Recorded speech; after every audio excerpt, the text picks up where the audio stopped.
I'm getting ready to get a tattoo of Africa. Africa. Hey.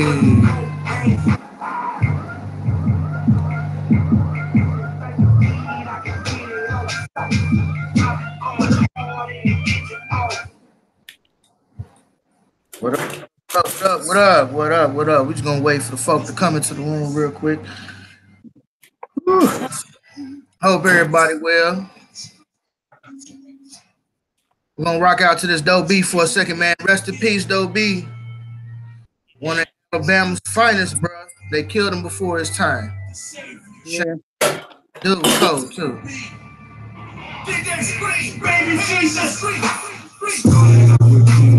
Young street dreamer feeling like ain't spooky when he first quit the cleaners. I'ma shock the world. Muhammad Ali, I'm backstabbing. Started off with peanuts. Young street dreamer feeling like ain't spooky when he first quit the cleaners. I'ma shock the world. Muhammad Ali, I'm backstabbing ass, stabbing ass.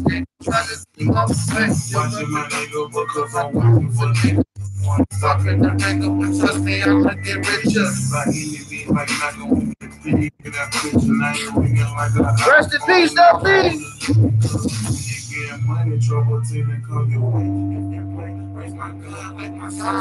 Face stop, bust it like a nut, make me calm on your face. I go out like a bomb, make some bomb in his face. A lot of niggas in the way, tell you like the butter race. Don't you know it ain't no fun when the rabbit got the cake? I go hard like a bucket in your place. I ain't spraying like boy, I could be your face. My niggas acting to the streets, and I can't believe niggas believe niggas.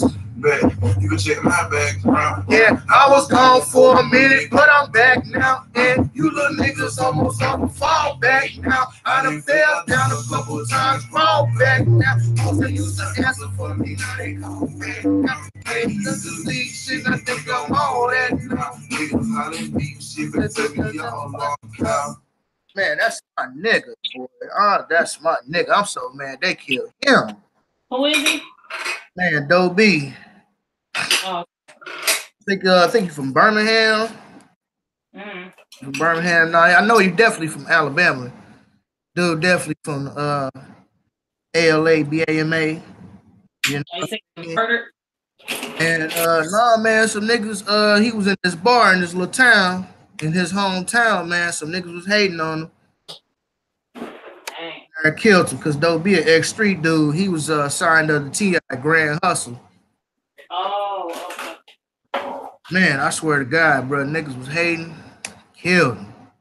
It is, bro. You know they say, you really can't live in your hometown. Yep, that's what they had to tell Lil Boo. Especially if you want to catch that bit in the streets. Now it be, it's different. Like Nelly, Nelly ain't never been no street dude, so he ain't got no street beef. You did what I'm saying? But Doe B, he was the truth. Matter of fact, Doe B got shot. That's why, like, if you see his picture, he had an eye patch. Dude got shot in the head, lost the eye, but he survived, bro. Dude was hella cold. I'm talking about, man, he was finna blow up so tough. Niggas was hating, yo. Niggas was motherfucking hating. Yeah, that's what they told Lil Boosie. They told Lil Boosie, Young Jeezy, and a couple other people told Lil Boosie because he wouldn't move out of his hometown. He wouldn't move through. And they told him, they were like, hey man, you gotta come up out of there. He was like, it ain't like you saying to be, but always gonna be something because they made it out. Right. I don't know where the folks is as today's.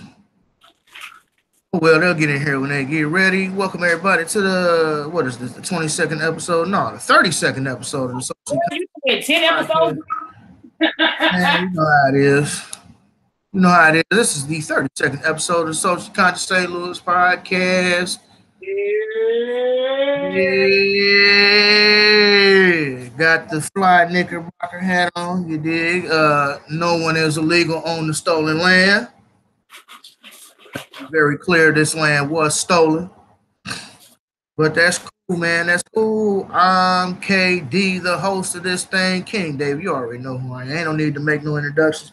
I'm also in here with Rebecca, as she is in here food prepping. Week. Rebecca been she got a personal trainer. She been getting her little swole on. She been eating her spinach, Popeye and shit. I hate you, bro. Eating that spinach, my nigga. Shut up. On the Popeye olive oil side of the game, god damn it. I hate you. What up, nigga? What you over there meal prepping? We got some green beans and we got some fresh salmon. That's what's up. That's what's up. I need you to ship me a plate down here to St. Louis. I'm tired of you niggas. Some of that good looking salmon you got. Niggas always want to play. I tell you. Matter of fact, the niggas and white people always want to play. That's because white people can't cook. That is not true. I know some white people that can burn. And they learned it from a nigga. They can cook. They can cook off of recipes. That is not true. Man, look, white people cook good off of recipes. All right, we're gonna add a quarter cup of milk and some of this and some of this. Oh yeah, they can cook off of that recipe. But only a black person can go into the kitchen, look in the cabinet and get a bunch of whole mixed match ingredients and make a whole meal. Well, nigga, I got this corn, these candy yams. I don't know what I'm gonna do with it, but we're gonna figure out something, man. We're gonna make a whole meal. Trust me, I done it. You know, we different. You know, we could just throw a little seasoning on the joint and we all good. You know what I mean? A little bit of salt, a little bit of pepper, some garlic. We don't need no specifics. Black folk just cook from the heart. That's why it's called soul food. We cook from the soul. We don't need no recipe. Just go in the kitchen and make it happen. And even if you do follow the recipe, you know the recipe be white people recipes. They be like extra bland. So you got to come back and add, some 16 herbs and spices to make your shit nice.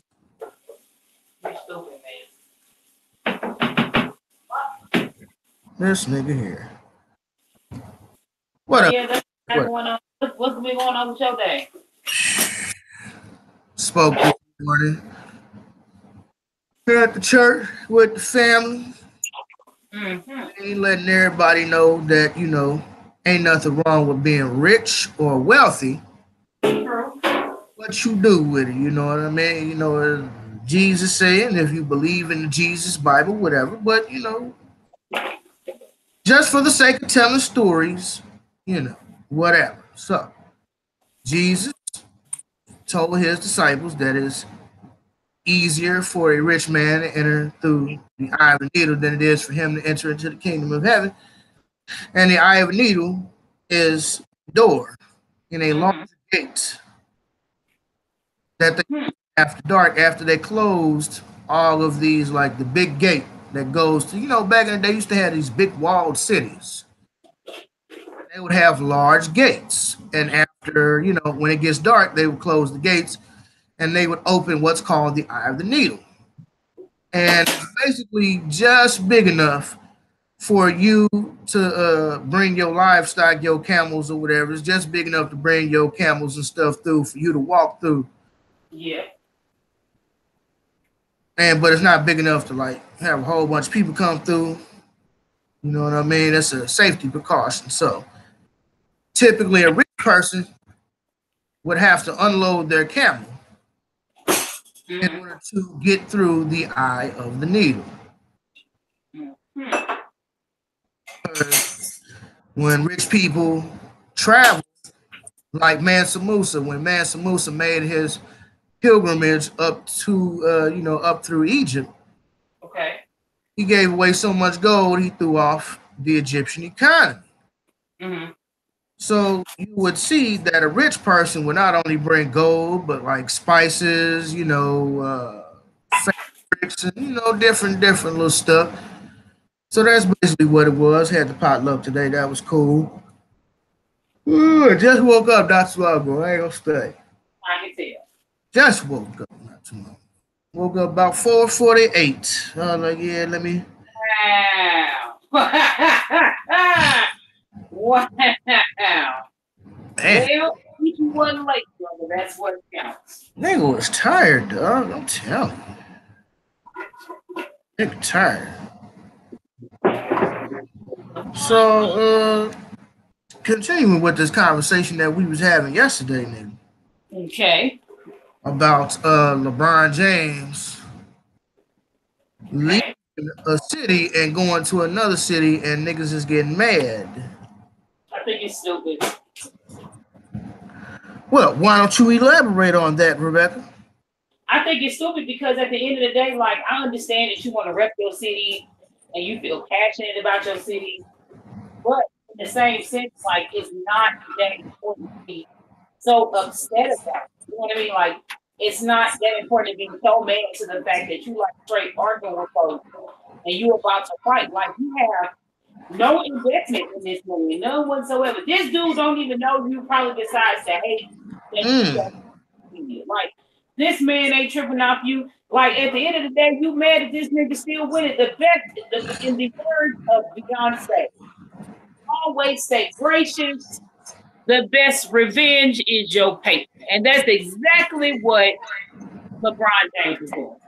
Regardless of how many niggas want to hate on him, every single team that he goes to wins. Whether even if they don't go all the way to the championship, at the end of the day, they still go. It's something about this man that people are like, dang, he got it. Not only can he play, but he's pushing the team to be greater.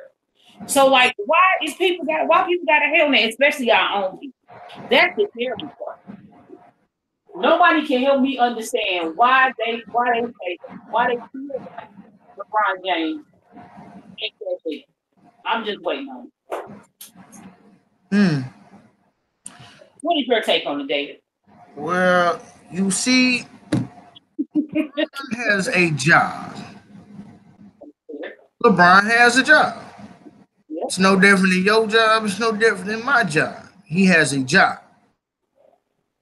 And in this job, you should know that your boss don't give a fuck about you. Now, some jobs, you have a cool boss and a, cool infrastructure. But most jobs, you ain't got that. You did. Most jobs, like, don't give a fuck about you. They really don't. They find you to be expendable. You're replaceable. So my thing is, why you mad about a nigga leaving one job, go to another job to get more pay? LeBron ain't no different than nobody else. To be perfectly honest with you. Okay, he left Cleveland. He went to LA. You did. He getting what, 354 million over the course of 4 years, something like that. 54 million. It's a job. And y'all mad at LeBron getting his paper on this job. I don't care what you say. Well, that's my team. No, it ain't. You ain't got no stock in that team. No type of ownership. It's not your team. That's the city's team that you root for, but that ain't your team. And even if it was your team, LeBron James is the greatest basketball player in the world today. Wherever he go, he gonna make your team instantly better. If this nigga can go take the Cavs to the championship years by himself, before after Miami, he could take Cleveland to multiple championships by himself. But then you get mad when he want to finish out the rest of his time somewhere else, where he gonna get that paper. He went to the Lakers. Lakers gonna give him that paper.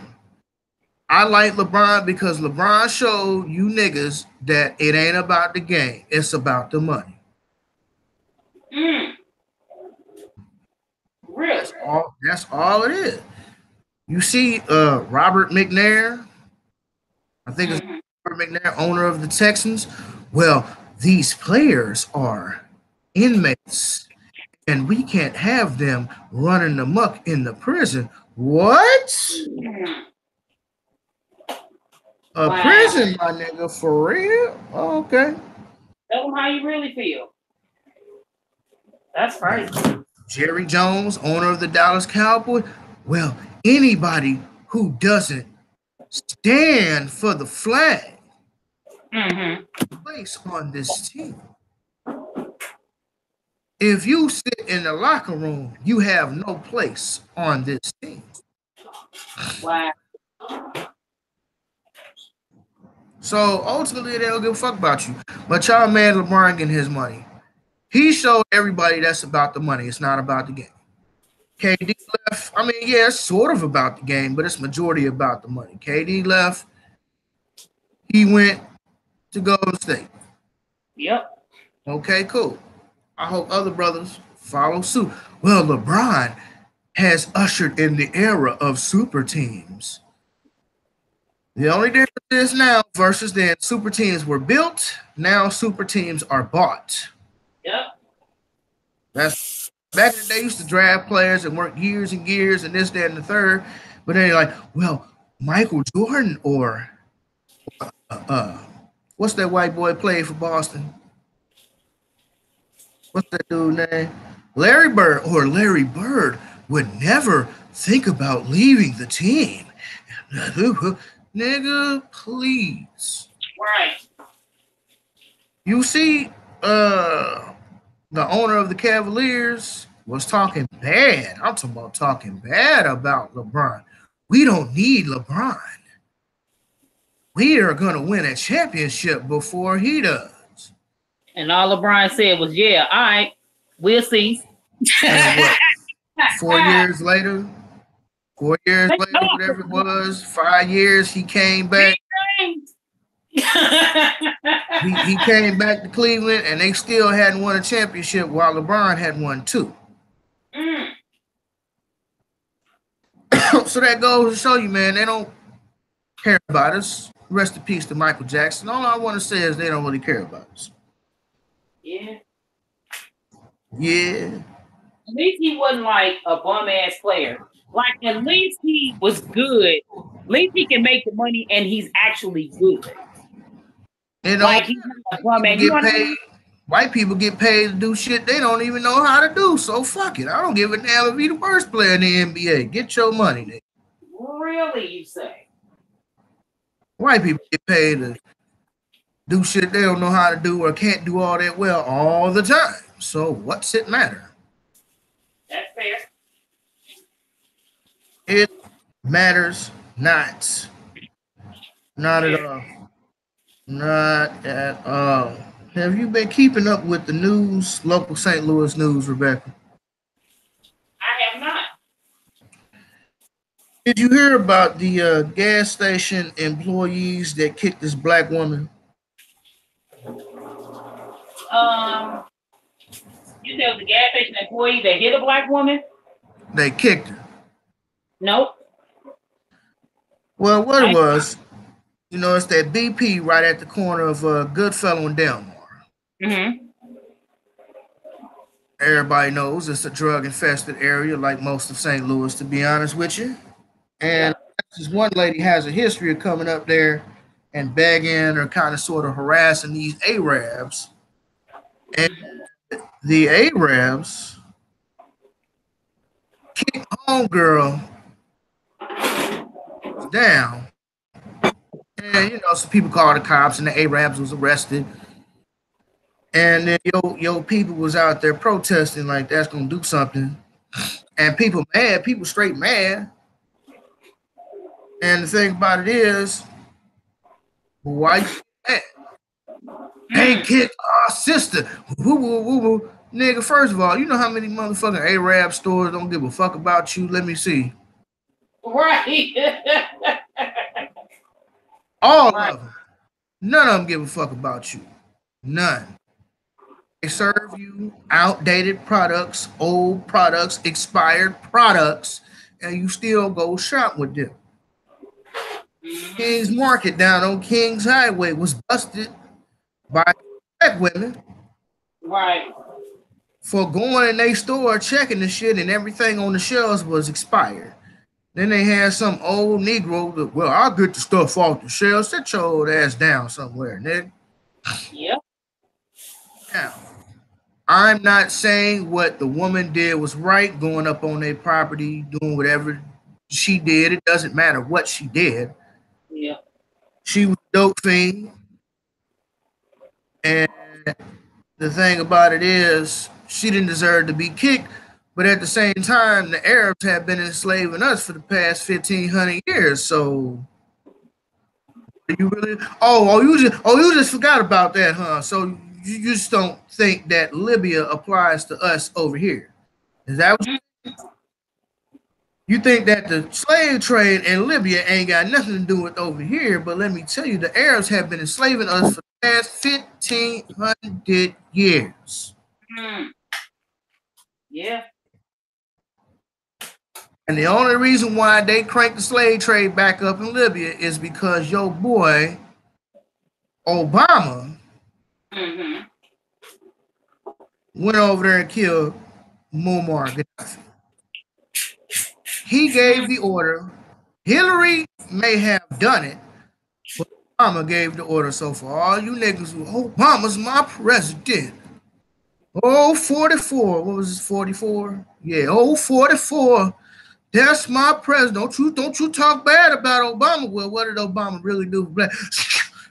Hey, he the black president. What could he have done? He could have done a whole lot of shit that he didn't do. When I say that, David, people gonna get mad. But then you'd be like, well, Obama never identified as being black. He was raised by his white mother and his white grandmother. Oh, well, he grew up on the south side of Chicago. What the fuck that mean?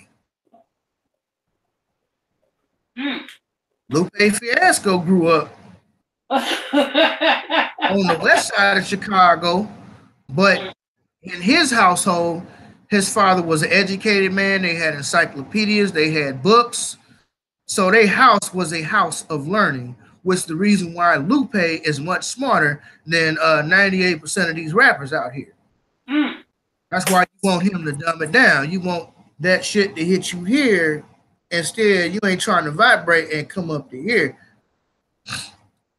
So, yeah, you may have grown up in the south side of Chicago, but who raised you? So, yeah, Muammar Gaddafi was the only one that was really stopping the slave trade, and he really didn't stop it. He may have stopped it in Libya, or at least slowed it down, but as soon as they killed him, everybody was like, fuck it. Time to get to those slave trade back popping, y'all. Get your ass over here. I seen video of black people being strung up. I'm talking about like 3-4 black people being strung up together by their feet, hanging upside down like a fucking fish. Wow. Lord. That's what you do to fish, alligators, and shit like that. You hold your prize up. Yeah. And y'all mad and surprised that these same Arabs kicked this black woman. Okay, they went to jail. Probably did a couple hours. You already know they got bail money. And you niggas so-called supposed to be protesting something. And y'all still letting these motherfuckers do business. Yep.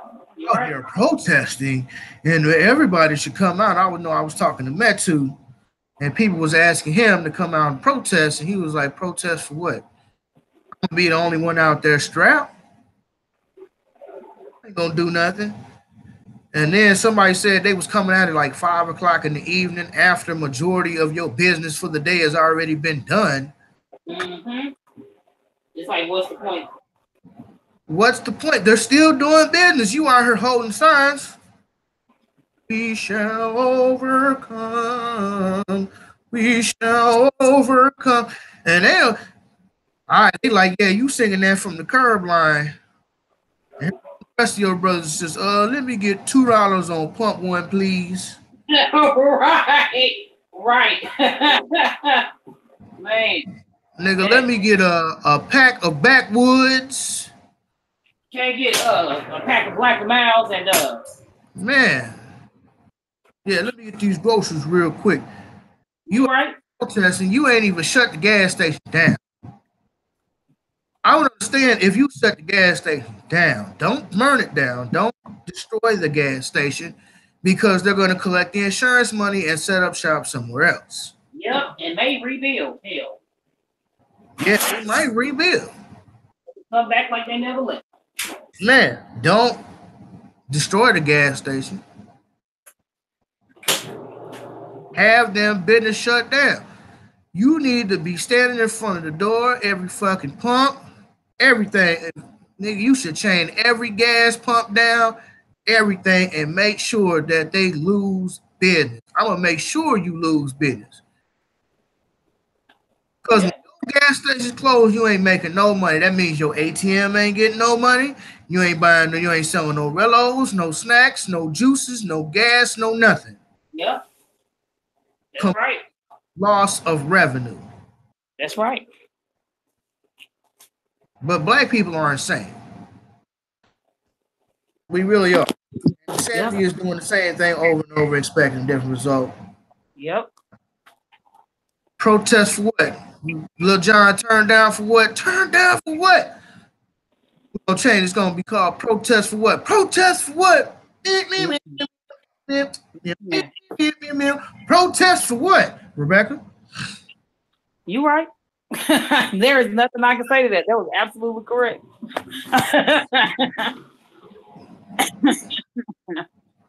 Remix that protest with that two song. Protest for what, nigga? What you protested for? If you protesting, why would you not shut it down? Typically, when people, let's just say if it's a white group, an Asian group, or some other group, and they're protesting, which is rare that they do protest, they're going to block off all the entrances and exits to make sure that you're not getting your revenue. Yep. But you niggas don't learn. And that's niggas everywhere. That ain't just St. Louis niggas. That's niggas everywhere. Here too. Also in local St. Louis news, because we caught St. Louis podcast, there were 10 black WashU students accused of dining and dashing from the local IHOP in Brentwood, Missouri. I don't know about that. A few weeks ago, and they were stopped by the police. And the police accused them of not paying for their food. Even though they had the receipts.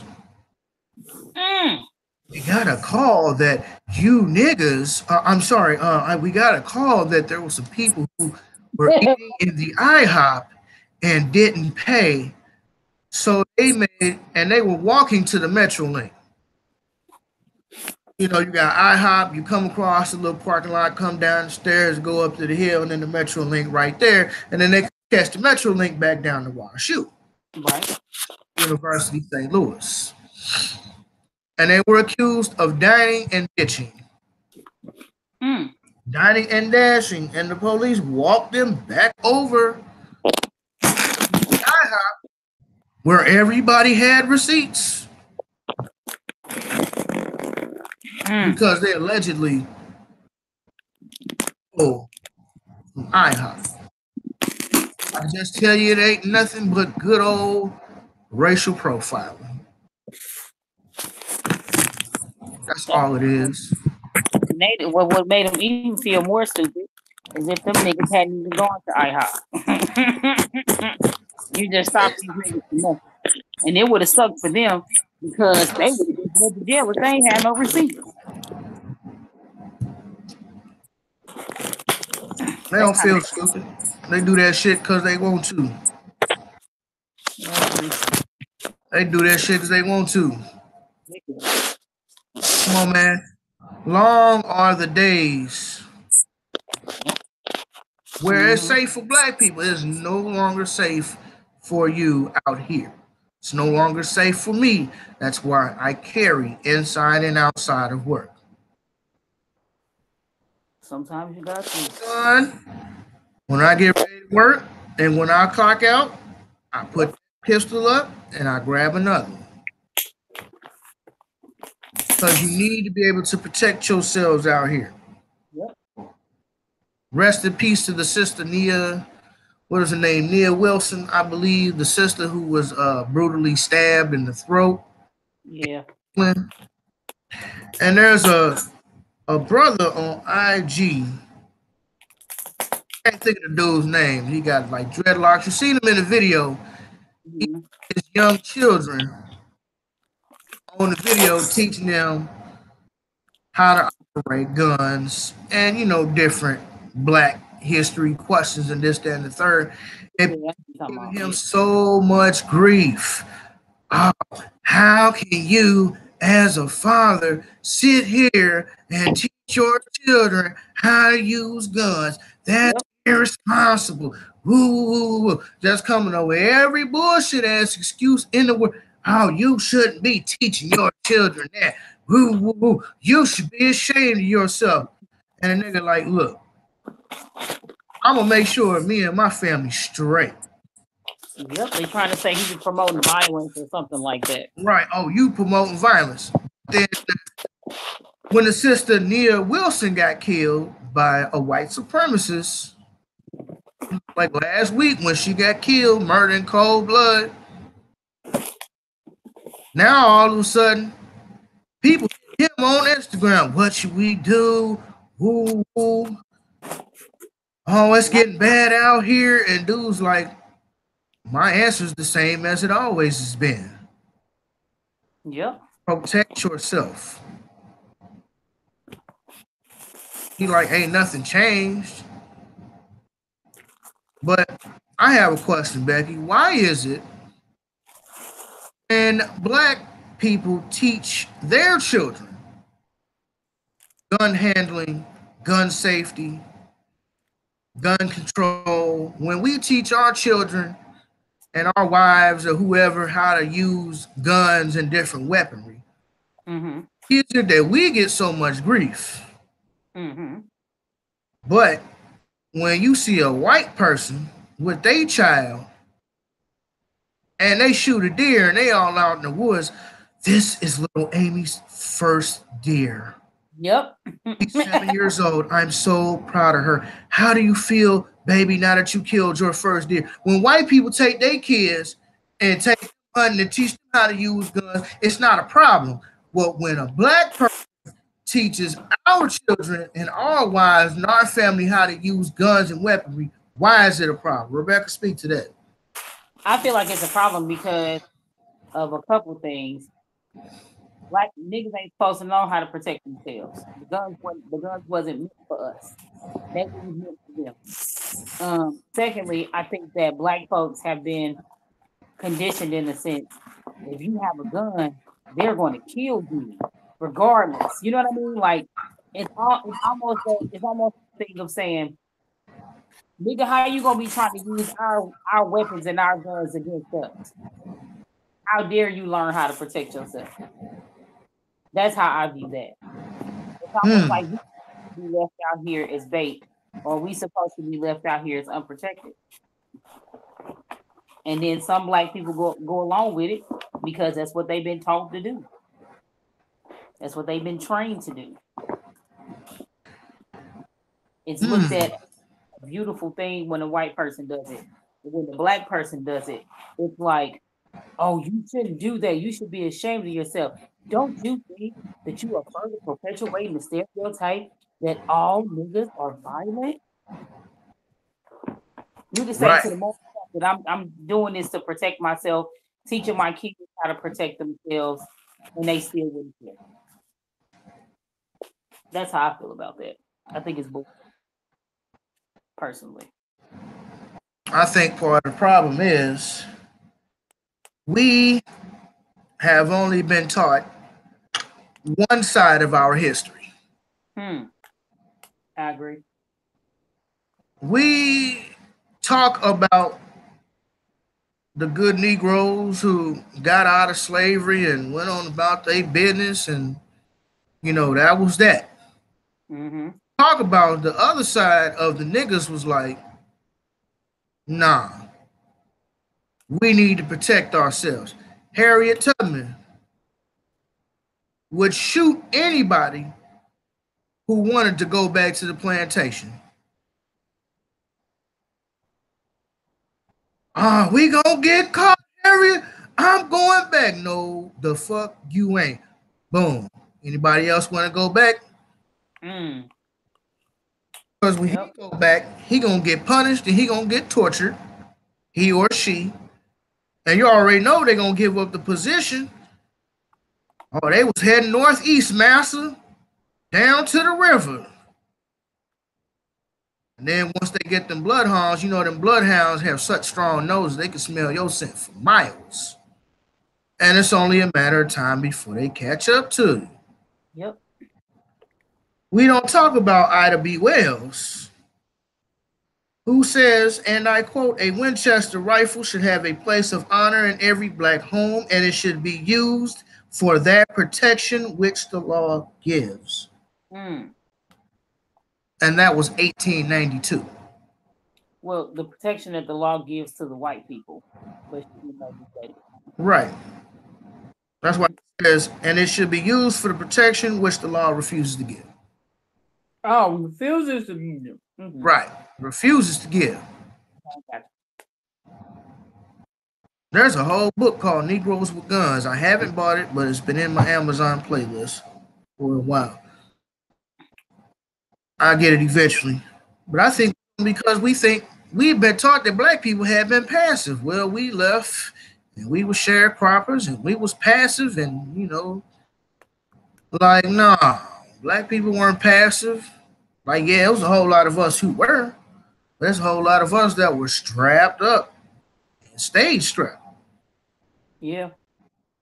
It's dangerous out here. If you think for 1 second you are going to be all right without having to get your weapon, then that's fine.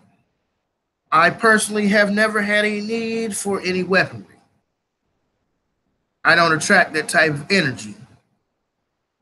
However, in a system of white supremacy, anything can happen at any given time. They just got the Ving Rhames. They just got to Ving Rhames.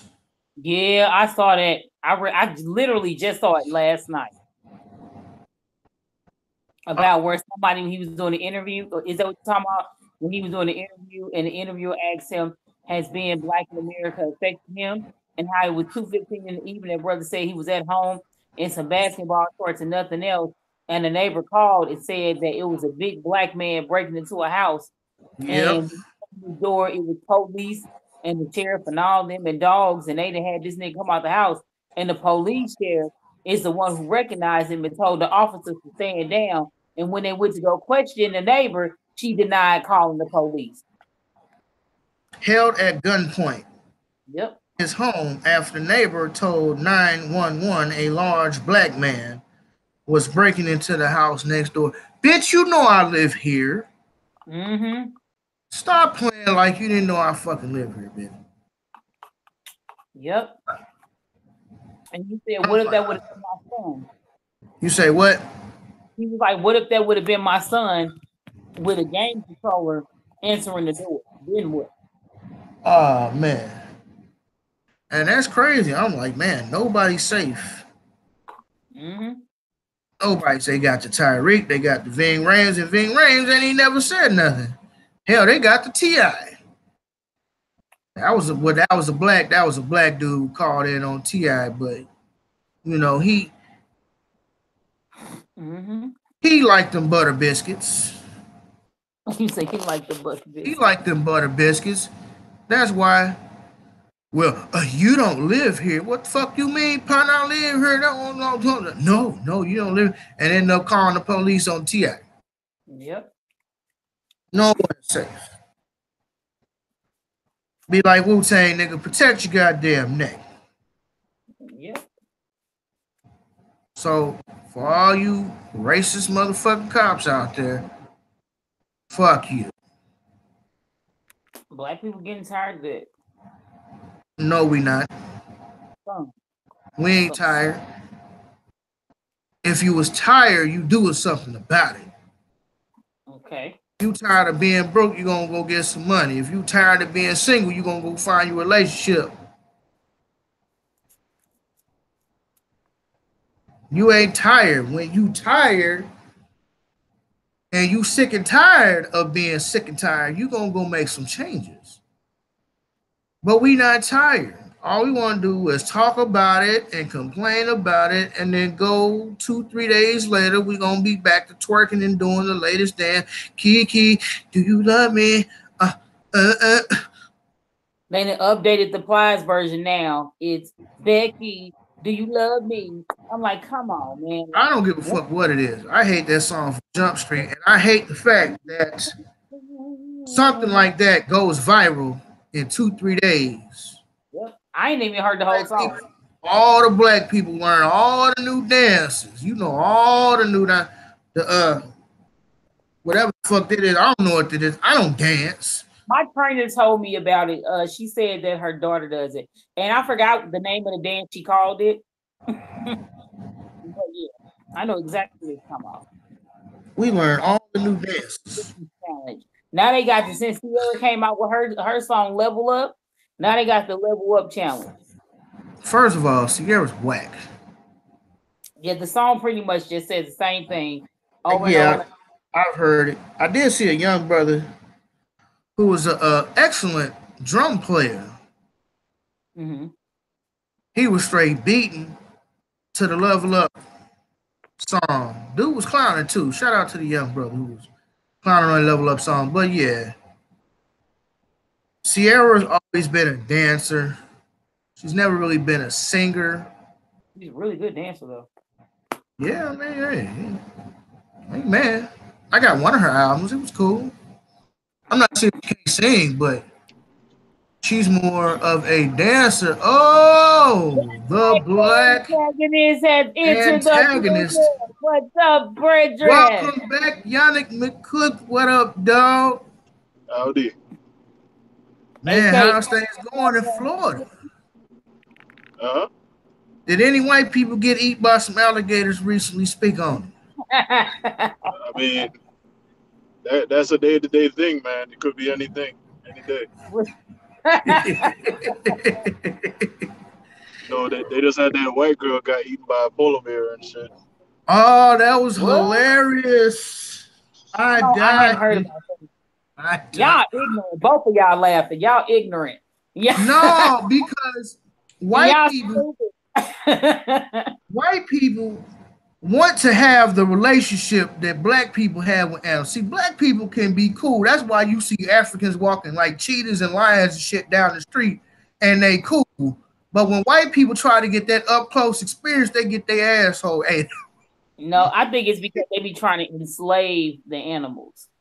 Oh no, this bitch just jumped in the polar bear cage at the zoo. It's like, whoop. Hey, Cat Williams, he did a skit about this, ain't it? About the lion. It was the lion. Yeah, the tiger, yeah. Oh, you sure right. I don't feel like a real tiger today, nigga. Am I even a tiger, nigga? Am I even a tiger? Hold up. There go that white bitch. Hold on, nigga. Hold on.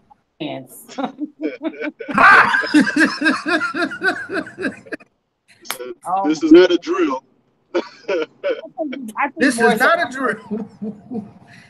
For real. Look, I think I posted it on my Facebook page, Becky. The white woman, like, you know how zoos build, enclosures that's high enough for you not to fall in unless you do it on purpose. This bitch He's like, oh, there's some polar bears. We share the same skin color. Let me just go talk to my peoples. Homegirl jumped in the damn cage. I didn't even think polar bears ate people. Or did they polar bears? Polar bears are carnivorous animals. Oh yeah? I didn't know the polar bears ate the girl. I thought did they just kill her? No, they took her. They bit her a couple times. I think she got bit on the back, the shoulder, the leg. They was trying though. I ain't seen no blood though. I ain't seen no blood. She died from she tastes nasty. You're like, oh, this bitch tastes like unseasoned chicken. No. You are ignorant. That's this bitch ain't got no seasoning to it. Get that bitch out of here. Both of y'all stupid. So how did she die from herself if they didn't eat her? Huh? Did she die from the bites itself? Since she didn't die. She didn't die. But I bet you they killed them. She don't think about that in that polar bear enclosure though. No, they didn't kill the white polar bear. But they. No, it was several of them. It was another video of some white people recording some other white people. Mm-hmm. And you know how you be going on like these little safaris, where it's basically like a little safari, but you stay in the car. It's a big sign when you come to the front of the park. It says, "Stay in your car at all times." It's a big sign. You can't miss it. It's in every animal safari park. It's a big ass sign. When you get ready to pay for your shit, it says, "Do not exit the car under any circumstances." And these white people decided to get out the car and was trying to take pictures with these cheetahs, and these cheetahs was chasing them. You saw how the dude ran and left his wife and kid. Yeah. What? Dude was in the car, locked the door.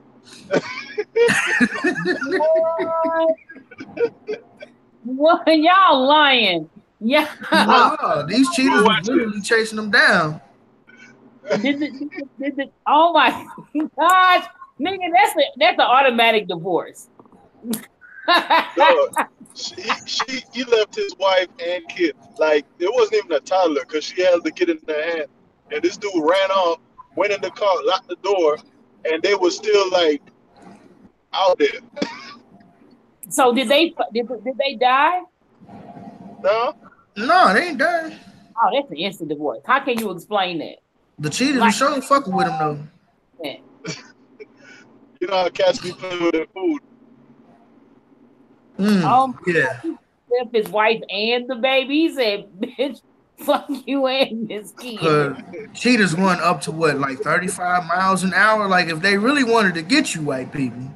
Dang, man, that's so. It would have been one. That dude said, "You and this kid. I want this kid anyway." It's like that white. It was that white trainer. He went into the lion. He went into that lion enclosure, and that lion ate that nigga ass up. He dragged him too. Everybody was like, "Oh no!" The lion was like, "Oh yeah." No. You heard the dude in the camera. He was like, ah, but he wasn't going in there though. He was like, oh my God, but his ass was not going in that cage. You're like, nope, it's not gonna be me. Y'all ain't right. He said, Grandpa lived a long life. He good. Oh yeah. Did that old man die? I don't know. I saw that video. That was messed up. Grandpa thought he was a G. Grandpa thought he was a G, and them niggas closed that gate and just watched it. Yeah. Nobody go get it. Nobody go in there. Man, Hey, what was that boy Aries Spears say? He say, no, do not go out there fucking with the animals. When they lie, you better come. I will leave you. Hey, you got to get Straight out of up. here. Straight up. That's a disclaimer right there. man. I wonder if the grandfather lived. I don't know, man. I don't know either. Nobody go get a gun or nothing. They just watched it. Grandpa. Nigga, you need a nice sized gun to put a dent in a lion, bro. That's like all muscle. Yeah, you shoot him and he keep running. He's still running at you. Yeah, you gonna shoot him, but he's still gonna be eating up grandpa. Mm-hmm. I heard they killed a lion though. They probably did. He was brown, so wasn't he brown? How could that lion do that? How dare that lion? How dare the lion eat the human being in his cage? How dare a lion eat some meat that it's supposed to eat? Like, the lion don't care what type of meat it is. It could be an antelope, it could be a gazelle, a buffalo, a white person. Matters. The lion just looking for his next meal, and you looking mighty tasty right now. You see him licking his lips, be like, ah. That lion dragged the old man. He dragged him like it was a piece of meat, dog. No, like it was nothing. I wish somebody. Look like he's trying to play dead. Nigga, I wish somebody would come throw Monique to the lions, cause I'm so sick of their ass. Yo, I'm so sick of this bitch. He takes it for her girl, Roseanne Barr. Roseanne Barr, that's my sister in comedy. Now I understand why you got that $5 million from Netflix. What is $500,000? They want no, you ain't here. At first, the offer was $500,000, and then like a couple weeks ago, Monique got a Netflix deal worth like $5 million. Really? Yes, and I thought it was crazy. I said, now how could Monique go from $500,000 to a couple $1 million? Mm. And lo and behold, here she is baking them butter biscuits. She did what she did for the money, sold her soul. But you remember when she was asking for black people's support, she was doing it for all women everywhere. She's doing it for the next woman who they're gonna take advantage of and all this shit. And you know, from the get-go, I've been saying, listen, I ain't saying Monique ain't shit, but she ain't shit for doing what she did. She ain't shit. And it was black women everywhere defending her. No, she needs to get the money. I'm like, no, it don't work like that. This is business. If you're not gonna sell $20 million worth of stuff, actually you need to sell more. Then I'm not gonna pay you $20 million. Right. We're not gonna give you $20 million, and you only sell $20 million. That defeats the purpose. We've only broke even. Exactly. We just wasted our time and made you rich. I think anybody who deals with Monique is wasting their time. I think we should just give her and Sydney lions and tigers and just let them back it out. Just put them in like a little coliseum. I want to see Monique and Sydney be in a coliseum, and I want to see them fight one of these goddamn tigers to the death. And if you survive, my nigga, you are free to go. This is what I think. I think Monique tried to rally support from her black audience because she had lost. Remember, people have been saying for a while that Monique had lost her black audience. So what she did was she tried to rally support from her black audience. Then when them niggas start caping for her, oh, Monique this, this and that. Then here it is, all of a sudden she got a Netflix deal because the black people, they may support her because she's black. And she did it at a perfect time. It was, to me, I think it was perfect timing. At a time where black people will support you, even if they think you're wrong, but they'll support you because you're black. You know what I mean? Yes. I think she did it at perfect timing, but she knew black people weren't going to pay her. The white folks was going to pay her. I don't know, because, I mean, I agree with what you're saying, but, no, I agree with what you're saying, period. The problem is her struggle or her issue wasn't righteous. She was coming Right. sideways with it. You know what I'm saying? So you're gonna have the black people who say, "Oh, she black. All right, I'm on board." You know what I'm saying? But then you're gonna have the other black people who like, all right, but that don't make no sense what you're saying though. You know what I'm saying? Like we can't be supporting every struggle out here, even if it don't make no damn sense. Then it's just we just supporting black. Just I mean we need to be doing that anyway, right? But it makes sense. Dumb shit. I agree, but I disagree.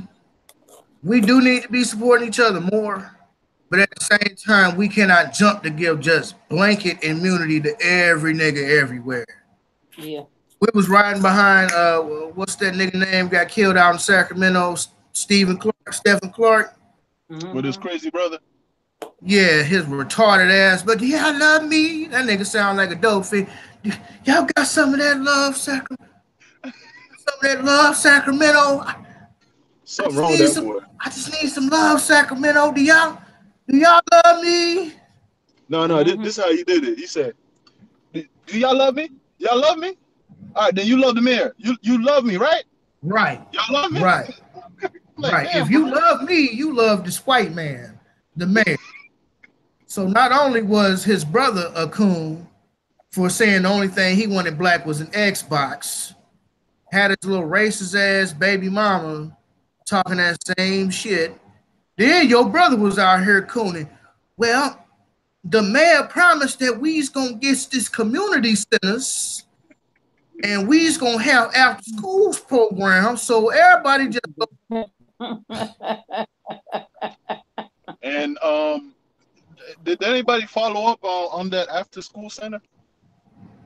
No, I haven't anything about it. Well, I don't live in Sacramento. I can't speak to that.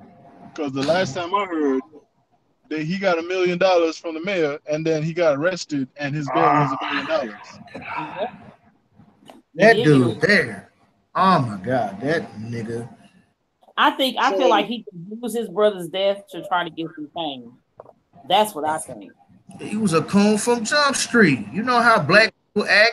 As soon as most of us are so thirsty for attention.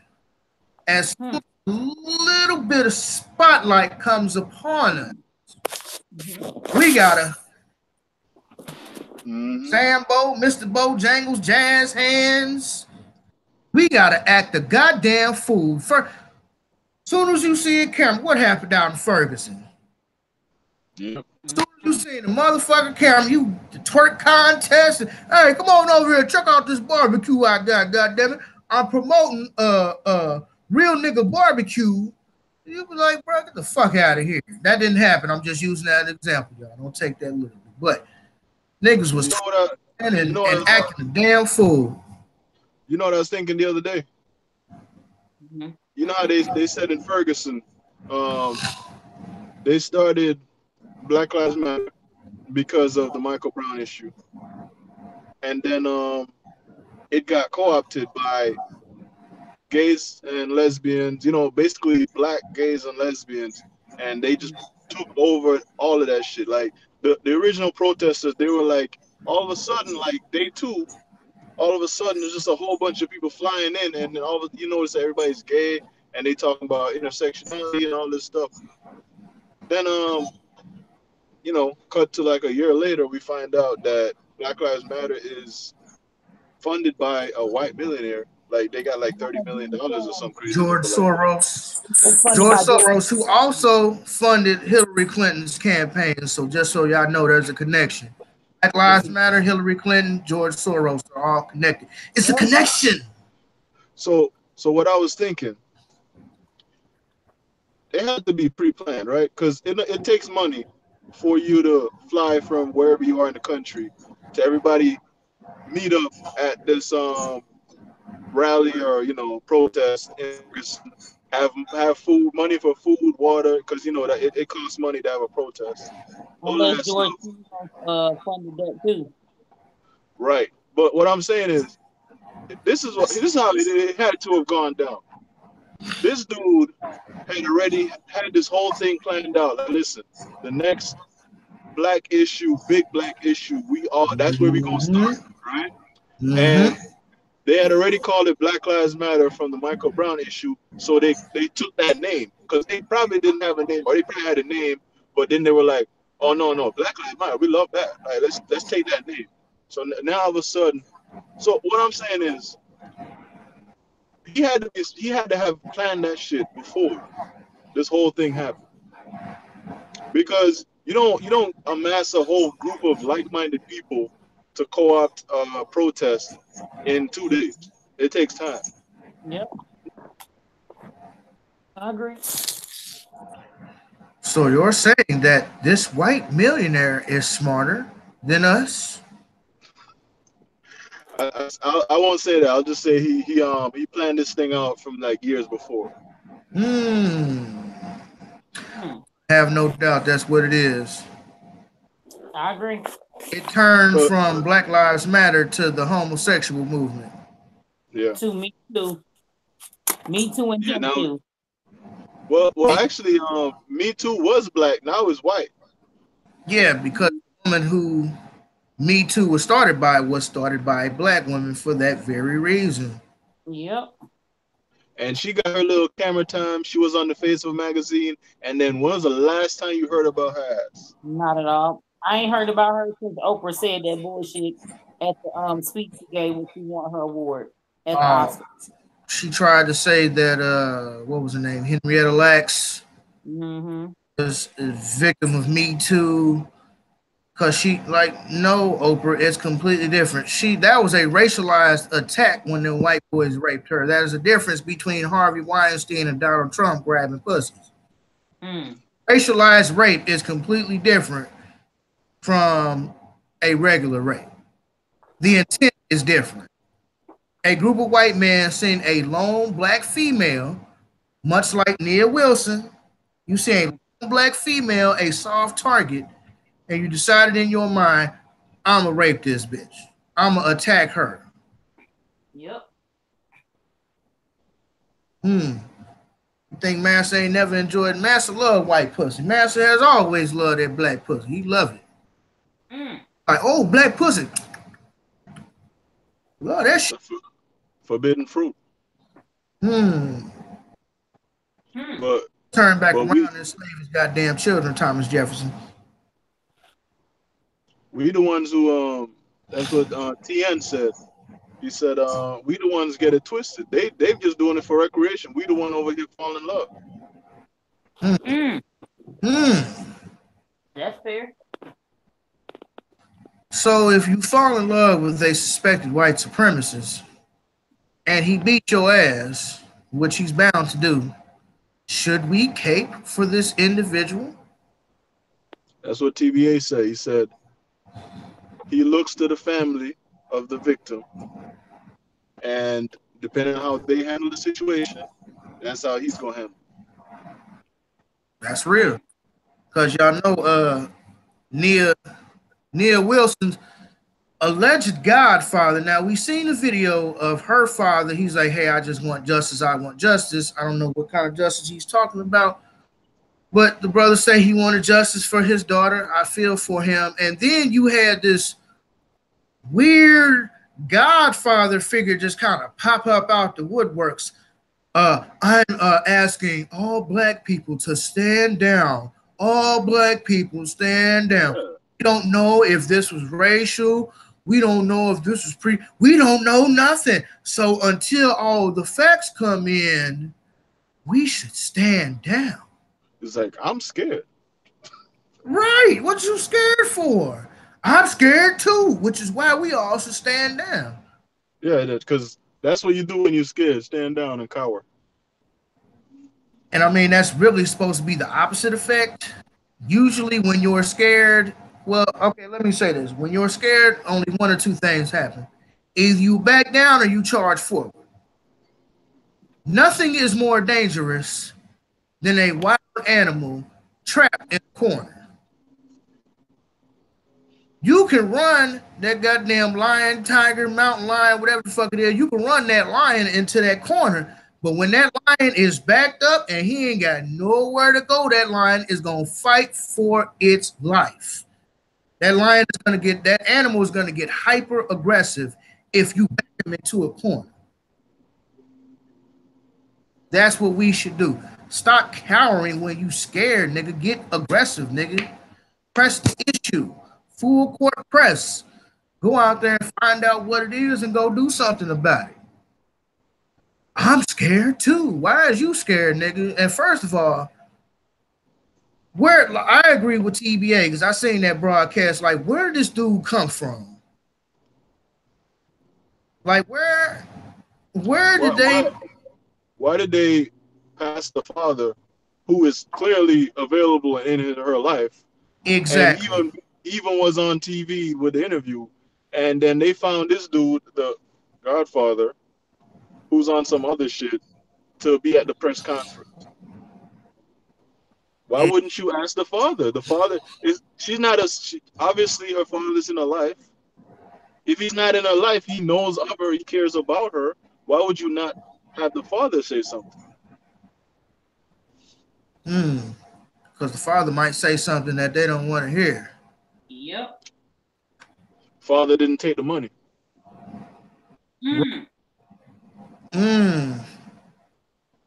That's real, man. That's real as a mother. Yeah, see, the father was like, you're insulting my daughter's memory. You're insulting me. Get out of my face, I'm grieving. Right. And then homeboy was like, oh shit, what? How much? So this nigga to comply. Okay, let's find another one. There go that white woman who was by the polar bears and shit.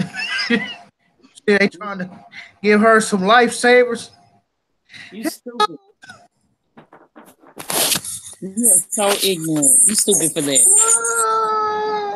Speaking of, on the Coon side of the game, goddamn Dak Prescott. I don't watch football. Is he supposed to be like the next big thing? Kind of, sort of. He's the starting quarterback for the Dallas Cowboys. So he's basically like, well, this is neither the time nor the place for us to be protesting. And I think that Colin Kaepernick did his job. And, football is a piece for me. I'm trying to find an article, but he's basically like, football is peaceful for me. And y'all coming in here and y'all fucking my vibes up. That's basically what he was saying. Y'all Negroes fucking up my money.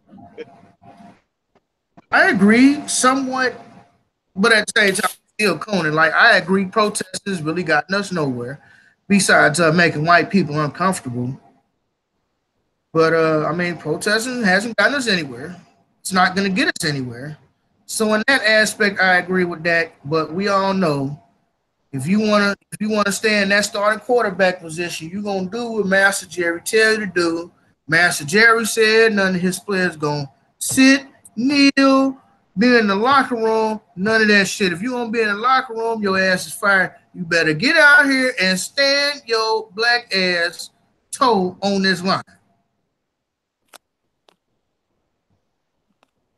I can't believe your boy was out here cooning, dog.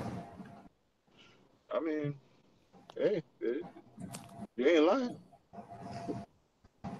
He's not lying, but he was, it's kind of like one of them things where it's like, hey, I think this, and then he tried to slip some other stuff in there. Well, football is my piece, and, this is a game for me, and I just come in here, and this is not the time or the place to be protesting and all this bullshit. Man, where do you find these guys at? Who raised you? I've thought about what I would do if I were in their situation. And I don't want to ever trivialize what they're going through, right? Because that's a tough choice right there, right? But when you finish and you come to your conclusion and you decide what you're gonna do, really what you just did was, however long it took you to figure out what you're gonna do, you are making the decision whether or not you're gonna be a man, and that's that. You see, my thing is this. It's just like we were saying earlier about people being mad at LeBron for going to the Lakers. But the fact of the matter is, it's a job. And my job ultimately doesn't give a fuck about me, and neither does his. So the thing is, oh, you can coon and you can put a whole pound of butter on them biscuits. And you're going to be Master Jerry favorite or whoever. Bob McNeil, you're going to be whoever favorite until you get hurt. And when you get hurt and you can no longer play the game, where is that cooning going to get you after you can no longer play the game? That's the thing, you know. A football's career is really not long at all. Everybody trying to make it to the NFL, but the NFL, that career is not a long career. So, you know, they got people coming in and out of that league. That's what I told my wife when we have children. Like, I don't want them playing no football. Sorry. It don't make no sense. That's real. They can play baseball, they can play basketball, but you're gonna destroy your body. If you work in the NFL for 3-4 years, you can completely destroy your body to the point where you an old man at that point after 3 or 4 years. Man, but it's actually worse than that. It's actually worse than that because you figure most people played Pop Warner as a child. So you start out playing tackle football when you like 8 or 9. Then you continue to do that until you get into high school. You play football in high school for 3-4 years. That tears your body down. Then you go to college. You playing football for 3-4 years. Then you go to the NFL. So by the time you get to the NFL, you ain't got but a good 5-6 years on your body, if that. Like you have been doing this for so long, your body is just breaking itself down. And I don't know if you've seen that episode of Ism with Miko Grimes. Mm. Yeah, I saw it. She was talking about like basically what her and her husband go through because her husband is NFL player Brent Grimes. And her thing is, I know the risk involved, and so does my husband. If I think that he's got a concussion, God damn it, we're going to the hospital. And me and my husband both agree to that. If I think he's got a concussion, he's going to the hospital. She's like, my husband has enough money to retire. We have enough businesses to retire. He just enjoys playing the game. And she's like, that's fine. But my son, I think it was like Vlad or somebody asked her if she would allow her son to play football. Yeah. And Miko was like, no, my son can't play football. He's never touched a football in his life. He's never allowed to touch a football. And it was either Tyreek or Vlad. One was like, well, why? She says, because football is a poor people's sport. Most of your NFL players come from inner city, poverty-stricken situations where they're trying to get out of the hood. We don't live in the hood. She said, there's no reason for my son to play football.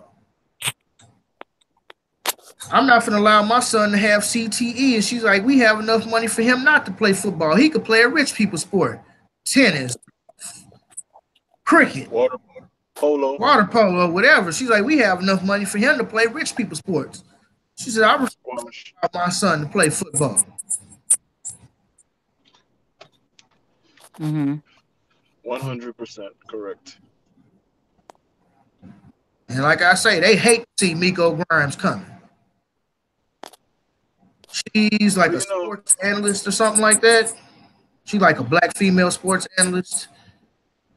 I think, yeah. I think, what do y'all think about the NCAA? No, what am I talking about? Yeah, NCAA, like college sports, not paying college players. slavery.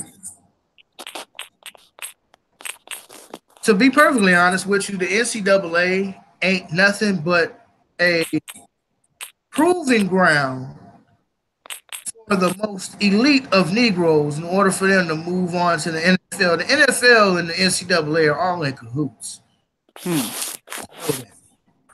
They know what the hell they doing. They make so much money. Exactly.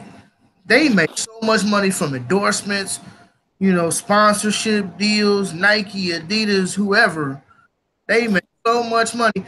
Well, you're a student athlete, and student comes first. Therefore, these You're getting an education that you earned us does not belong to you. You're getting an education, sir. Okay? This is a free education that you're getting. What do you need money for? We're taking care of you. You got housing. We're feeding you. What do you need money for? Yeah, so what about this pay? Oh, don't worry about the money right now. Here, let's just bring this white girl in. Come here, little white girl. Pretty little white girl, come on in.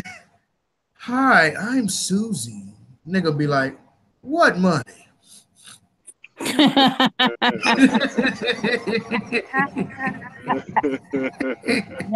stupid, man. That nigga said, what money? Really? Be like John Boyega in Star Wars. Ray! Ray! Ray! Hey, y'all stupid. They broke that character down, boy. Did y'all watch the last one? I was waiting for Homeboy to do something heroic, because they had him in the first one, and then he faced Kylo Ren, you know, and you know he showed a little bit of heroism, but he got his ass whooped, of course. Yeah. So Buddy was in a coma for half the damn movie, and then when he woke up, he was a joke. I'm like, damn. And people were so happy. Oh, it's another nigga in Star Wars. I like Star Wars. Don't get it. I'm a huge Star Wars fan. But how many niggas has been in Star Wars? Billy D. Williams. Okay, cool. Oh, and who's that? Is that Buddy Lando? Oh, and Sam Jackson. Sam Jackson was in there too. He was a badass though. Didn't he end up getting killed? Or no? He did. Well, he did. There's a theory about that he didn't really die. All right, just a quick side note. What y'all think about my salmon I made? Can y'all see that? Stop moving it. That looks good. I can barely. We got this Parmesan herb encrusted King Atlantic salmon. I'm on a video call. Yeah, it looks good. Where you get the salmon from, though? When we eat. Straight off the fish's ass.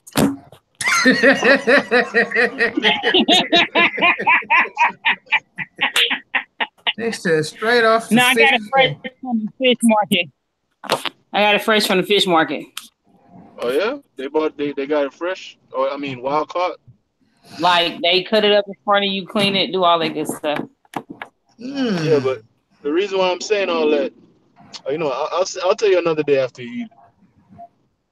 I seen that salmon at the grocery store that had them white worms in it. It was disgusting. No, I wasn't trying to say all that. I'm still gonna eat this salmon one way or the other, so it don't make me a difference. Chicken ain't one way or the other. No, the FDA said they don't have to specify whether or not it's wild caught anymore. I mean, what was it, farm raised or something like that? Yeah, farm raised. They don't have to say it's farm raised anymore. Yeah. That's freaking horrible. Now, a question for the family. This stems from a conversation that I had with comedian Miss Lips. Shout out to the comedian Miss Lips. The question on the floor right now is really greener on the other side. Are people's lives that much better than yours? Or does it seem like others' lives are better than yours on the other side of the fence?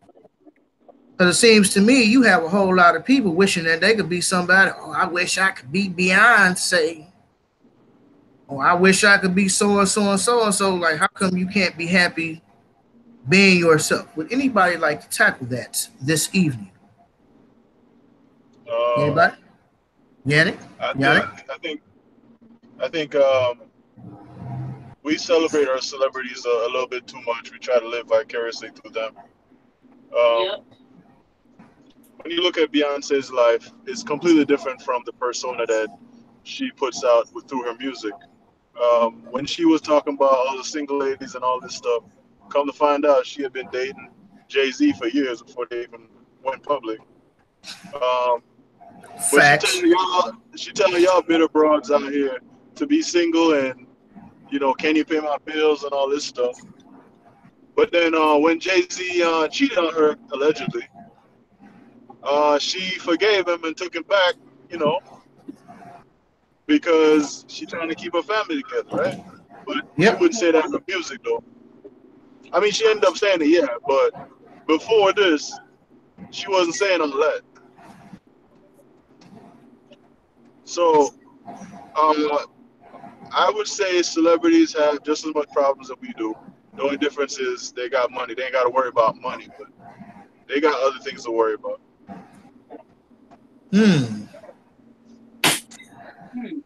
Becky? Can you pose the question again? Yes. Is the grass really greener on the other side of the fence, or are we just fooling ourselves into thinking that it is? I legit think we're fooling ourselves into thinking that it is. I'll tell you this. We, as a people, are so busy trying to escape our own lives that we just think it's so much better to be somebody else. When people don't understand when you do have money, I think you have more problems, and I think you have a different kind of problem, along with additional problems. I don't think the grass is green on the other side. I just think about how it would be to have all that money, and then think about who they are. Like, they can't go nowhere and have a regular life. Right. Absolutely nowhere. Like, let me say, it doesn't have to be a celebrity. It doesn't have to be a celebrity. It could be anybody. It could be Joe Blow, who you think that likes maybe that. So it doesn't have to be a celebrity. Just anybody who you think that, oh well, their life is just so much better than mine. So because you never know what personal issues that they're dealing with. You never know. You could be somebody who's gonna get stressed out, and you don't think about suicide, but you're looking at somebody from the outside looking in, and then what if you can swap bodies with that person? They got all kind of internal issues going on, and you have absolutely no idea about. So no, I don't. Leave your life. Stop looking at other niggas. I consider myself more fortunate than Steve Jobs. And why do you say that? Because I ain't got cancer. That's true. You ain't got cancer.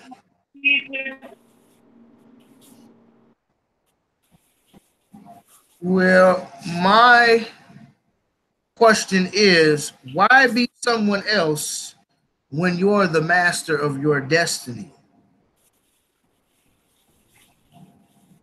Why don't we learn to play our cards?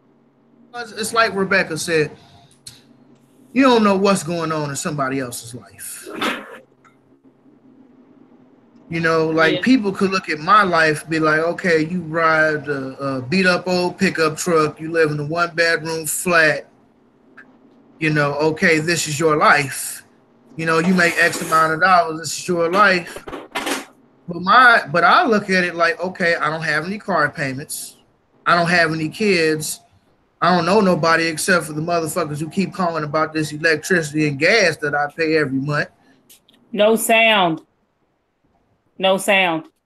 No sound where? For me? Can't hear you. So you can't hear me? How come you can't hear me? Can you hear me, Yannick? Yeah, loud and clear. Rebecca says she can't hear me. Becky, your Yannick, phone? can you hear him? Yeah, he said he can hear me. Your phone's jacked up. Oh, wait, Rebecca, can you hear me?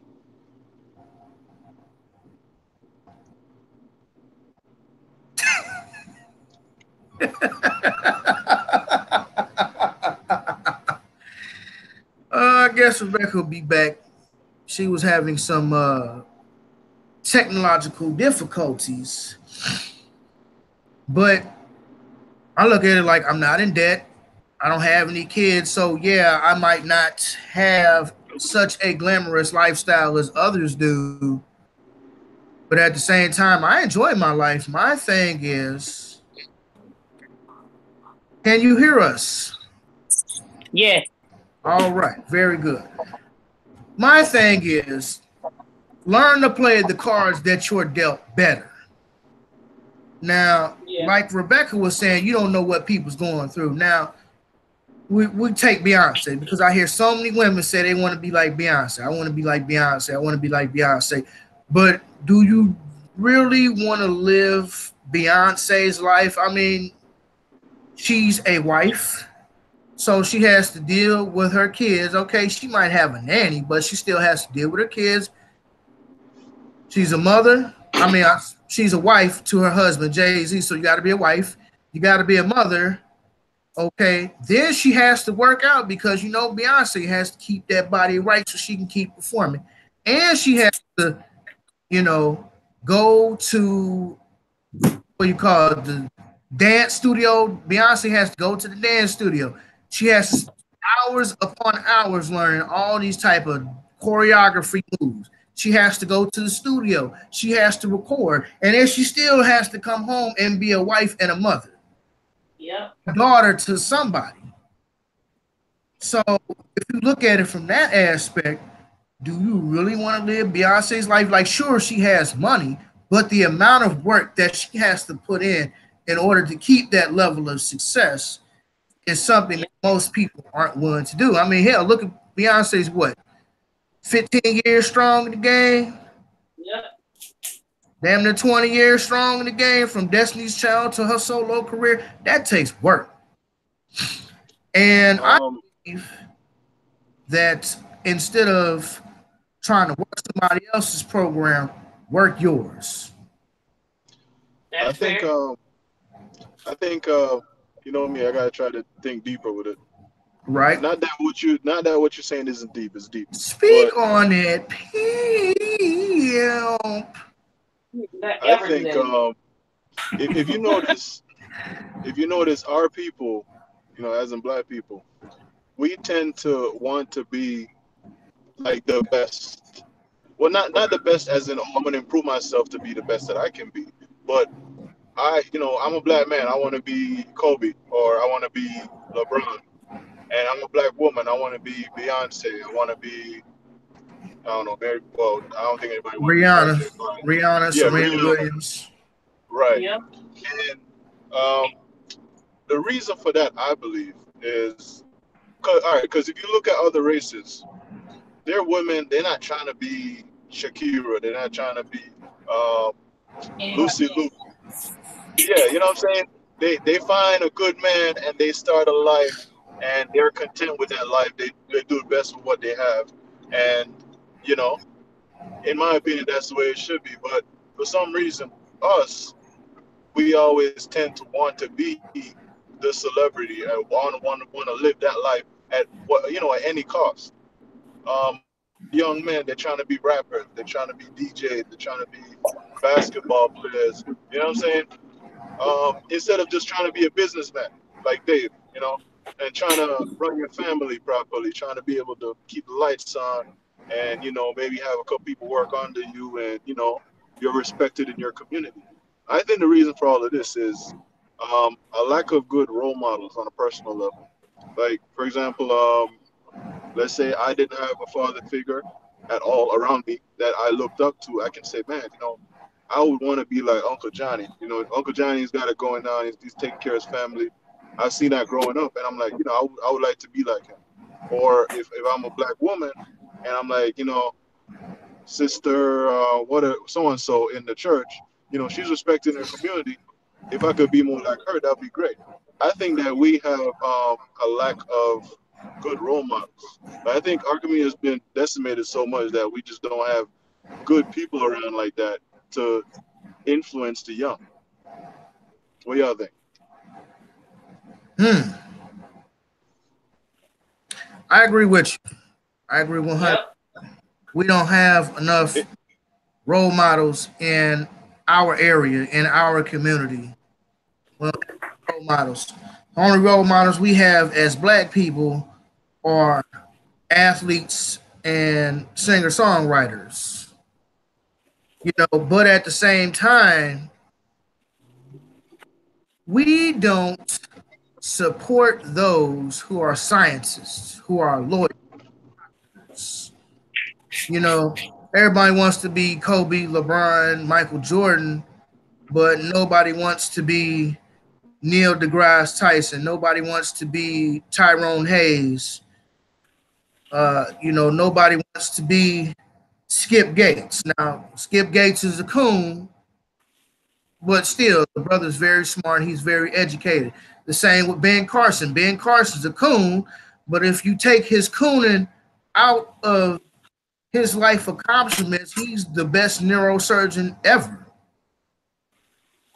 So I think that Yannick is right. I think we don't have enough role models, but then I think that we're not framing the narrative for our children, because it's just like the narrative: go to college, go to college, go to college, go to college for what?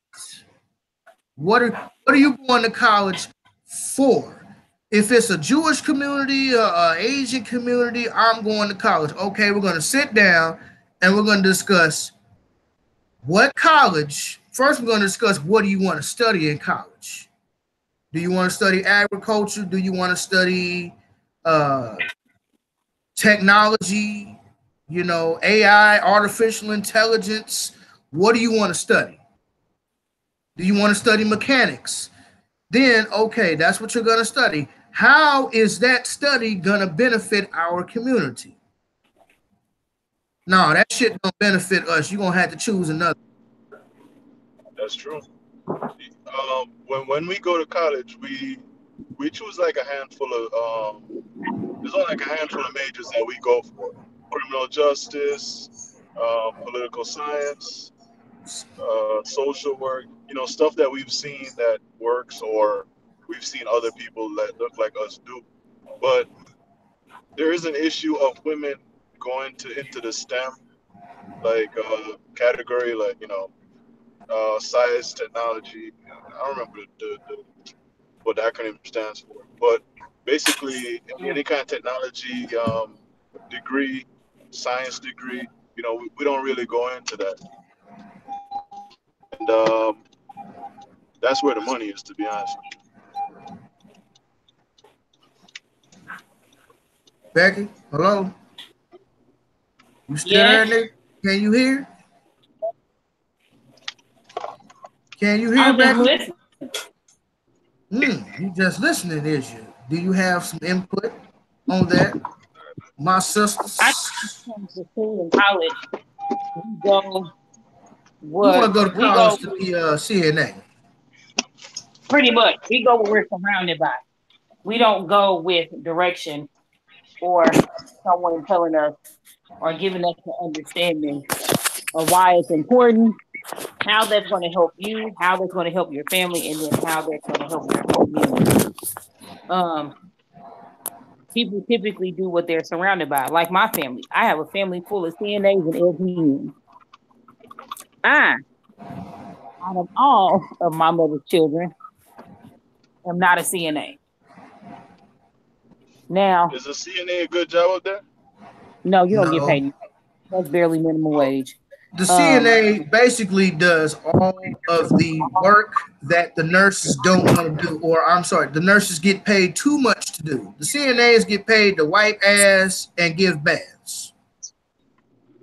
Pretty much. That's what I was. That's why I asked, because down here CNA ain't shit. Sorry. No, it's same here. No difference. It's a much needed job. Don't get me wrong. It's a much needed job, but on the grand scale of things, you might as well, if you start there, that's fine. If you want to move your way up to a LPN, and I know there's a couple of like ranks that's like higher than that, like med techs and different like nursing, which is higher than that. Rebecca, do you know? Speak on it. You have NAs and then CNAs, which is just a NA with a certificate, and then you have a CMT. And then, you have a CNA, CNA, NA, CNA, CMT.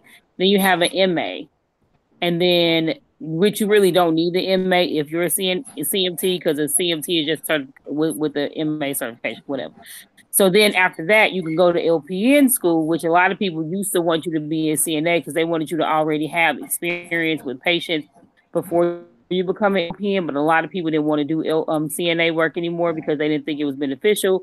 And plus, the same thing you learn in LPN school, you pretty much doing as a CNA. So they kind of cut that out a little bit. So then it's LPN, then there's an LPN bridge, which means that you're an LPN. Now that you got your license, you can go ahead and use those credits and bridge over to take classes for an RN instead of just going straight to RN school with no certification. So then you have that, and then that's that.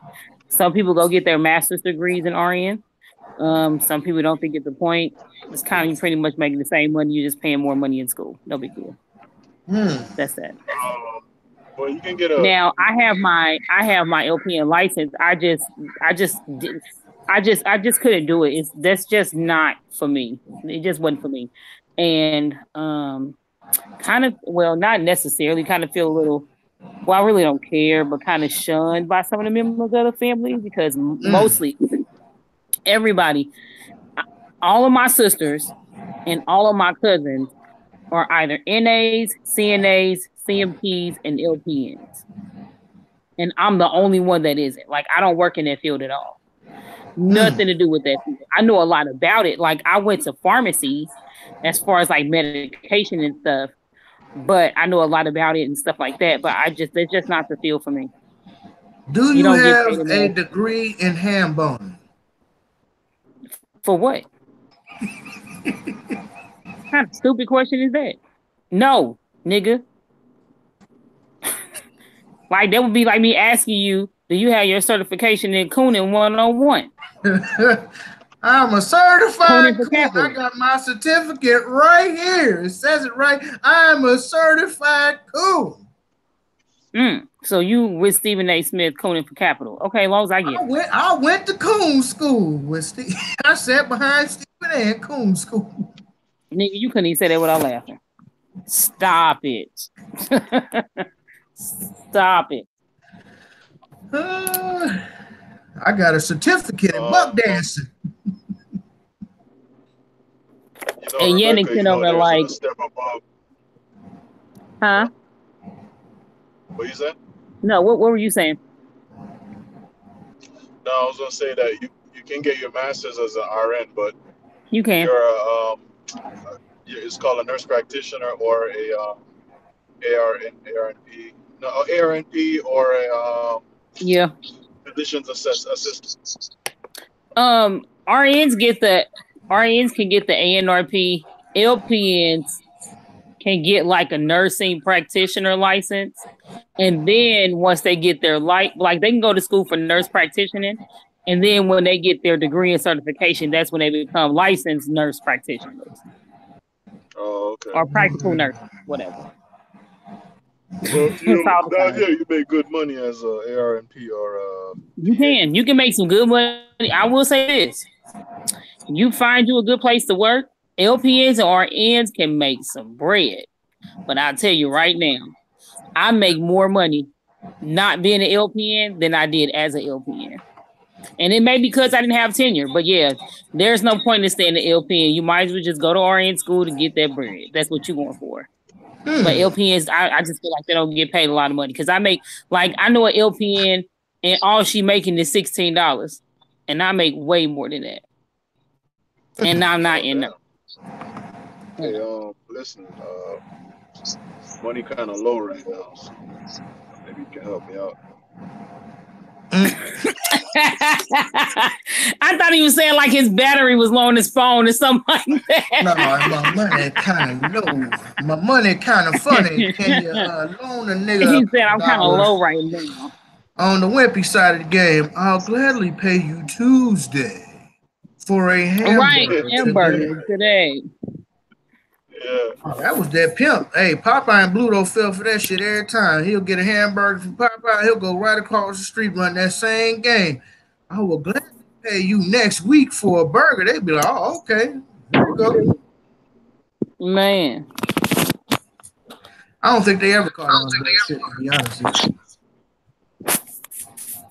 Probably not.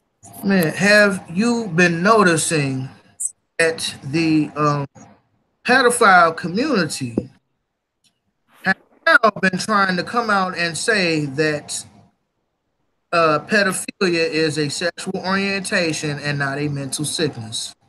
Yep. That shit disgusts me.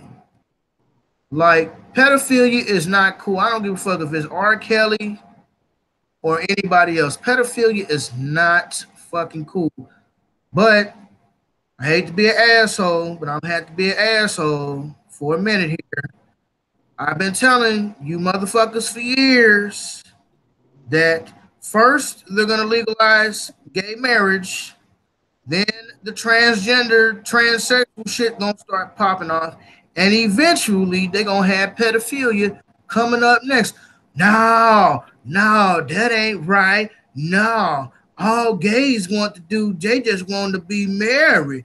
They don't condone pedophilia. Okay. You know it's LGBTQP now, right? Yeah.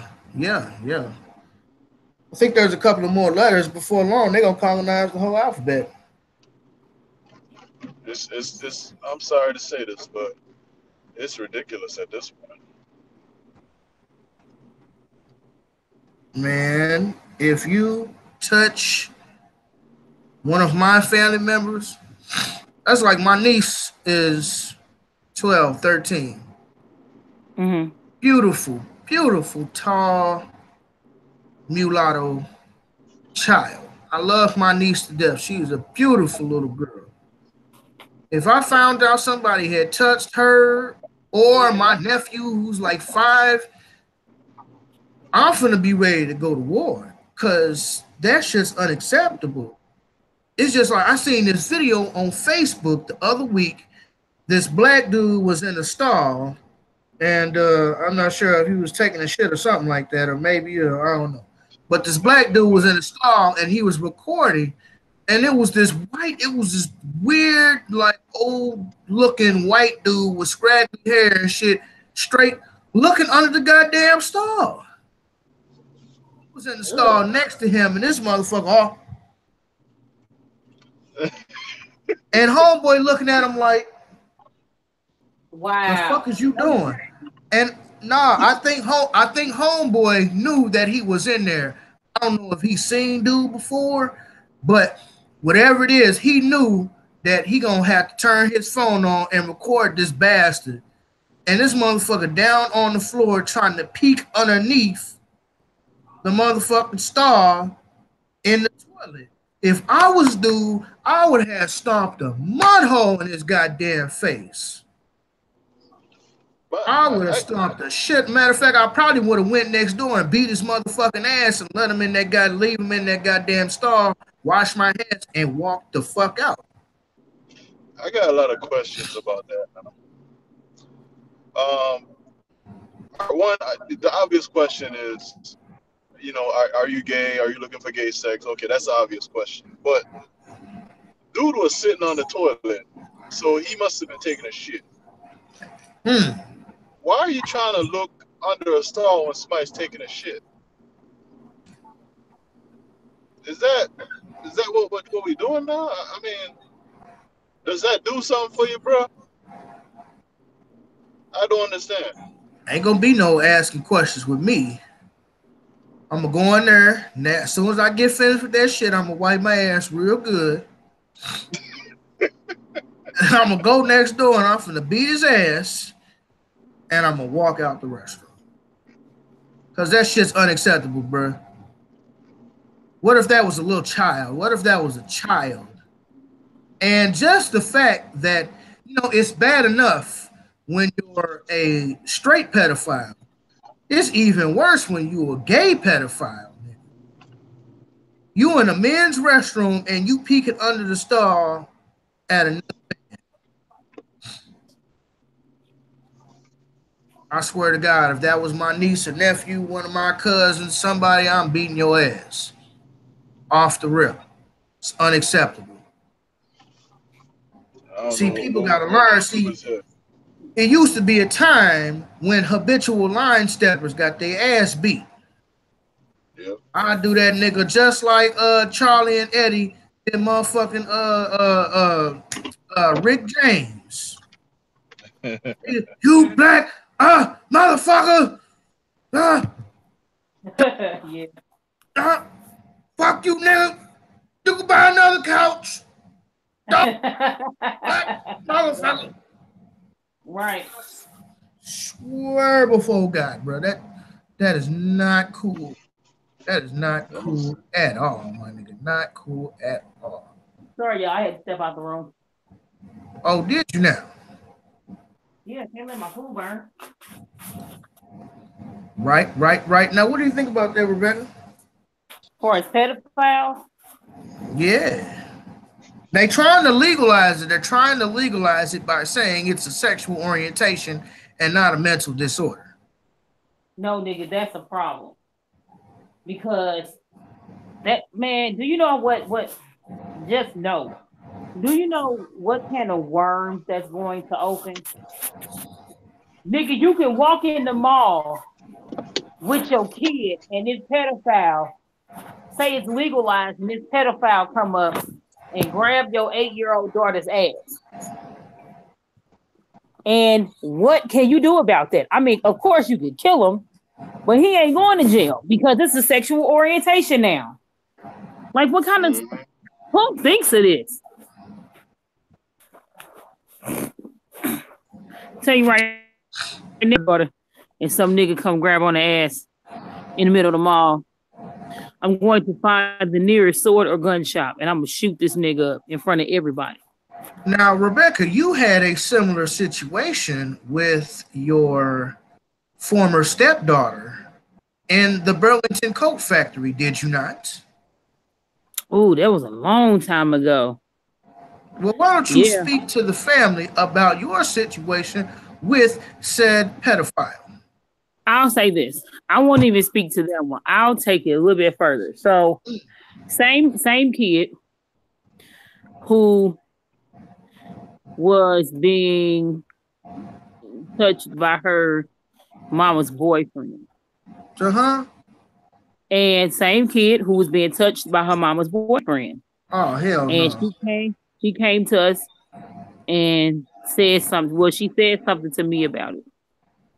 So I just started asking questions and this and that, you know, just trying to figure out what was going on. Sat down and had a conversation with her about it. And I called her mama. I had a conversation with her sister. Her sister said that, you know, nothing was happening to her, this and that. So I said, okay. So I went back and talked to the older sister again. And she gave me the same story. Like, this is what he did. This is when it happened. This is how many times it happened, this and that. So I called her mom and I said, hey, I got your daughter over here. Your daughter is saying that your boyfriend did A, B, C, and D while you was here, and here, and how he had touched her and this and that, and how he was trying to groom her and make her feel like everything was okay. And how he almost got away, almost penetrated her one time, but one of the other kids walked in the room and ran out. And basically told her that she better not tell nobody, or he was going to hurt her family and all this other stuff. So when I called the mama, no, he wouldn't do that. He wouldn't do that. Blah, blah, blah, blah, blah. It's okay. So we took her, got tested, all this other stuff, found out her hymen was broken, yada, yada. So when I came back to the house, I said, hey, man, where's old boy? She was like, no, he gone, this and that. I said, this is what's happening to your daughter. So this is what we found out, this and that. And she was like, he wouldn't do that. I just don't believe he would do that. So needless to say, she ain't got her kids no more. You know what I mean? But any of them? That's what that's. No, not one. Not one. Good. The bitch should have never had kids anyway. Not one. She didn't care, and she's still with that nigga. Oh, of course. That's why I don't fuck with single moms. I'm sorry. But it's rough because we didn't know why the daughter was, but they were already over sexualizing her anyway. She 9 years old and you got her on see-through leggings with no bra and this like tube shirt. You know what I mean? Like she 9 years old and you putting lace fronts and sew-ins in her head and all this other kind of stuff. So they was already over sexualizing the little girl. And she don't know nothing. You know, she think it's cute because her mama said she look cute. And you in a house full of women. You in a house full of women. Huh? How old is the mother? Her mama is about 3 years older than me. 37. She should be like 38 now. House full of women. It was a house full of women. Nobody said nothing. But I'm wrong because if I come pick up your kid, she not wearing that to my house. Or if she wear that to my house, we going straight to my house and we throwing it in the garbage. Wow. I just didn't play that. She's 9. Like she need to be a kid. So needless to say, she ain't got none of her kids. Not a one. Good. Now, Rebecca allegedly that nasty heifer up out of the state of Kansas. Hey, guys. Yes, Mr. Antagonist. You got an Uber call? No. My mom just called me. I gotta go. All right. All right. Shout out to Yannick mama. Shout out to Yannick's mama. All right. It's been real. Who raised the black antagonist? Breastfed that man on black bees soup. You in Hennessy. All right. Thanks for All right, stopping man. by, man. It's good chopping up with you. All right. You too. Take it easy. I'll let you. Peace. Yeah, buddy. That's the black antagonist. Up to him. But yes, Rebecca allegedly ran that nasty heifer out of the state of Kansas. Shut up. Hey, man, she had it coming. Rebecca called up on all the name of her ancestors. Oh, yeah, I tried to kill that girl. I really did. I tried to kill that girl. Hey, man, sometimes it is what it is. You gotta do what you gotta do, man. Now, Rebecca, question. Are women the worst decision makers on the planet? As a woman, can you speak to that? We can be sometimes. And sometimes why is that, Becky? Because sometimes we get so busy in our own feelings and emotions that we can make impulsive decisions. Most of the men that I've ever dealt with typically try to like really think out and plan out a situation. And we as women sometimes can become very impatient, extremely impatient, and trying to hurry up and make a decision. And then when it don't go right, we have to end up calling our spouse because it didn't go right. Now you got to have this conversation of, see, if you would have waited, it would have been fine. So I do believe most times we do make terrible decisions. because we so used to people telling us that we are the ones that run the house and we are the ones that control everything, and yada yada, this and that. That we tend to make very rash decisions. So women are the ones who say, yes, you can have some pussy, yes, you can take me out. you say they what? Women are the ones who tell a man what is, no, you cannot have any pussy, yes, you can take me out. Whoa. You know? But yeah, women are the worst decision makers on the entire friggin' planet. So why do you say we are the women, worst decision? Not all the women, but most women make horrible decisions. They even talked about it in the Diary of a Retired Black Man, where it was another brother who was in his 40s who said that women are the worst decision makers on the entire planet. They want to try to fit a square peg into a round hole and then get mad when it doesn't fit.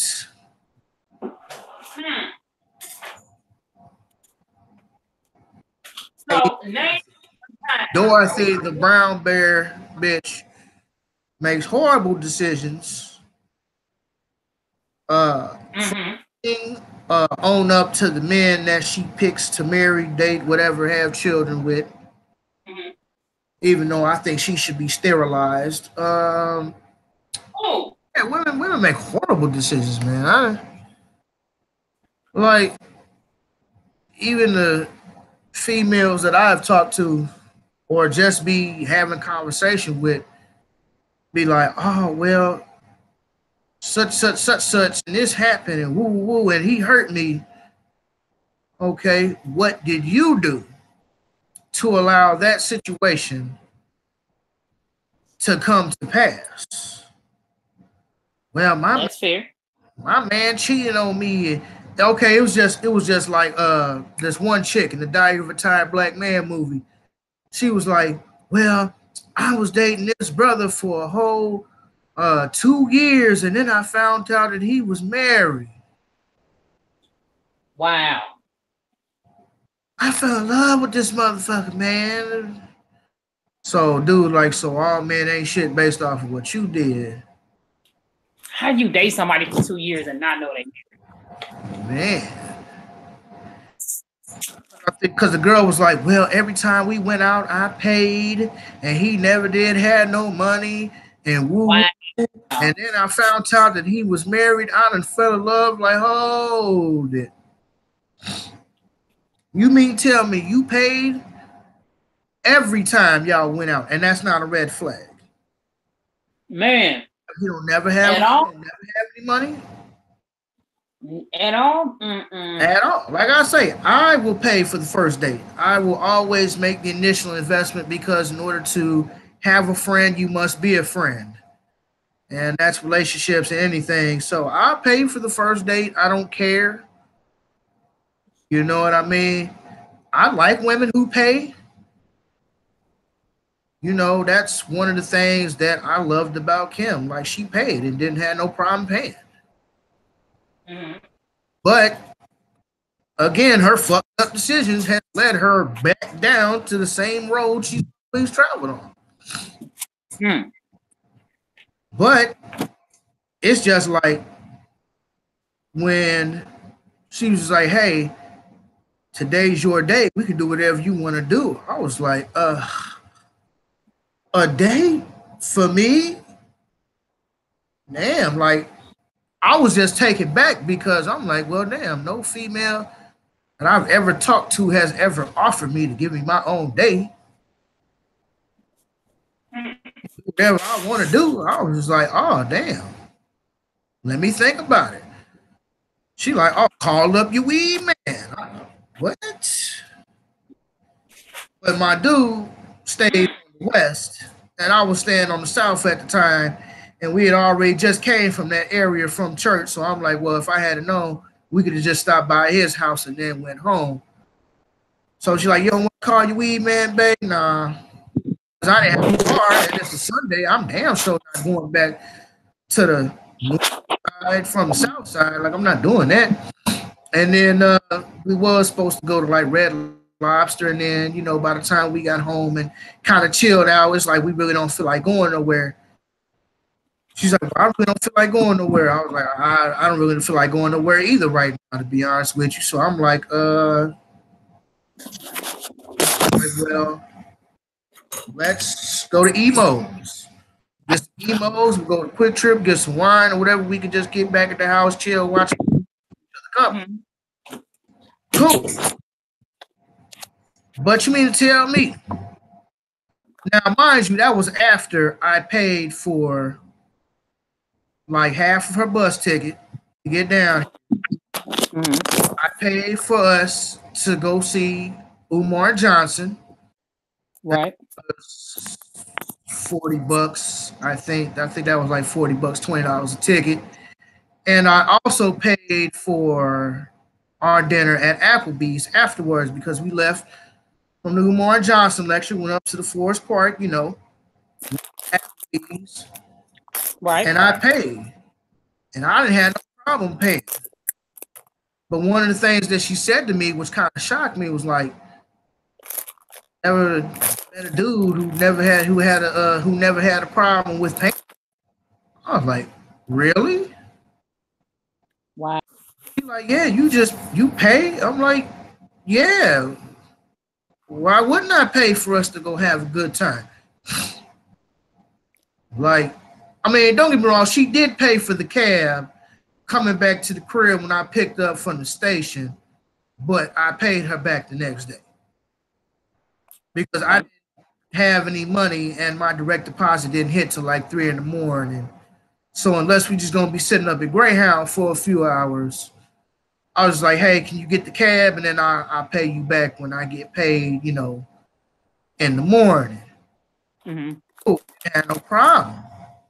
But the fact that you never had a dude who never had a problem paying speaks to the bad decisions that you made and are still making to this day.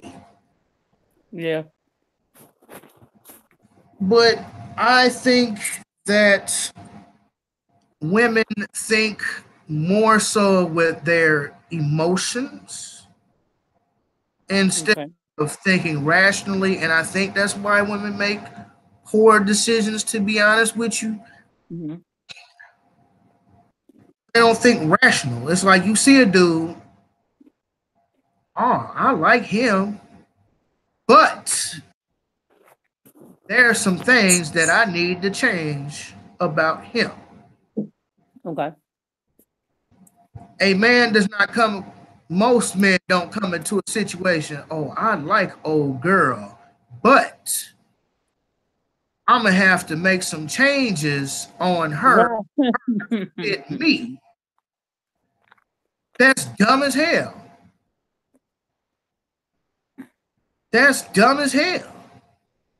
It really, really is dumb. The person who you met is the person who you should automatically assume that's who you're going to be in a relationship with. Nobody's going to change unless they want to change. Don't get me, yeah, there are some dudes like Denzel Washington. Perfect example, Denzel Washington. Denzel Washington was a struggling actor. I don't even think he was an actor at the time. I think he was going like acting school. He really didn't have no money, and his wife was making pretty decent money at the time. She paid 3 of the bills. She got his teeth fixed, and Pauletta did a whole lot of stuff for her husband before he got to be Denzel Washington. See, back then, he was just Denzel. Now he's Denzel Washington. But she sees something in him. Oh, okay, I see he's hustling. He's doing this. He's working on his craft. He's doing woo, woo, woo, woo. I see this man trying to make an effort to better himself and our lifestyle. So let me invest in him. And in turn, he's one of the highest paying actors and, dare I say, one of the greatest actors of all time. And him and Pauletta are still together till this day. Yes, they are. That was a wise investment. She seen something in him. Oh, I see that he's about his business. This man, Denzel, is about his business. I can invest in him. Mm-hmm. Change and make our lives better. I can invest in him. But I see women doing the opposite. This nigga has no potential for nothing. Come on. Let's invest in him anyways. And he might end up becoming something someday. Because I can change him. I can change him. Oh, he's cool. What was that movie? It was, I think it was Jamie Foxx and damn, that's an old movie. I can't think of the name, but I think it was like Jamie Foxx. I think Vivica Fox was on there. Two can play the game? Huh? Was it Two can play the game? Morris Chestnut, Anthony Johnson? I don't know. I can't remember the name of the movie, but it went like this.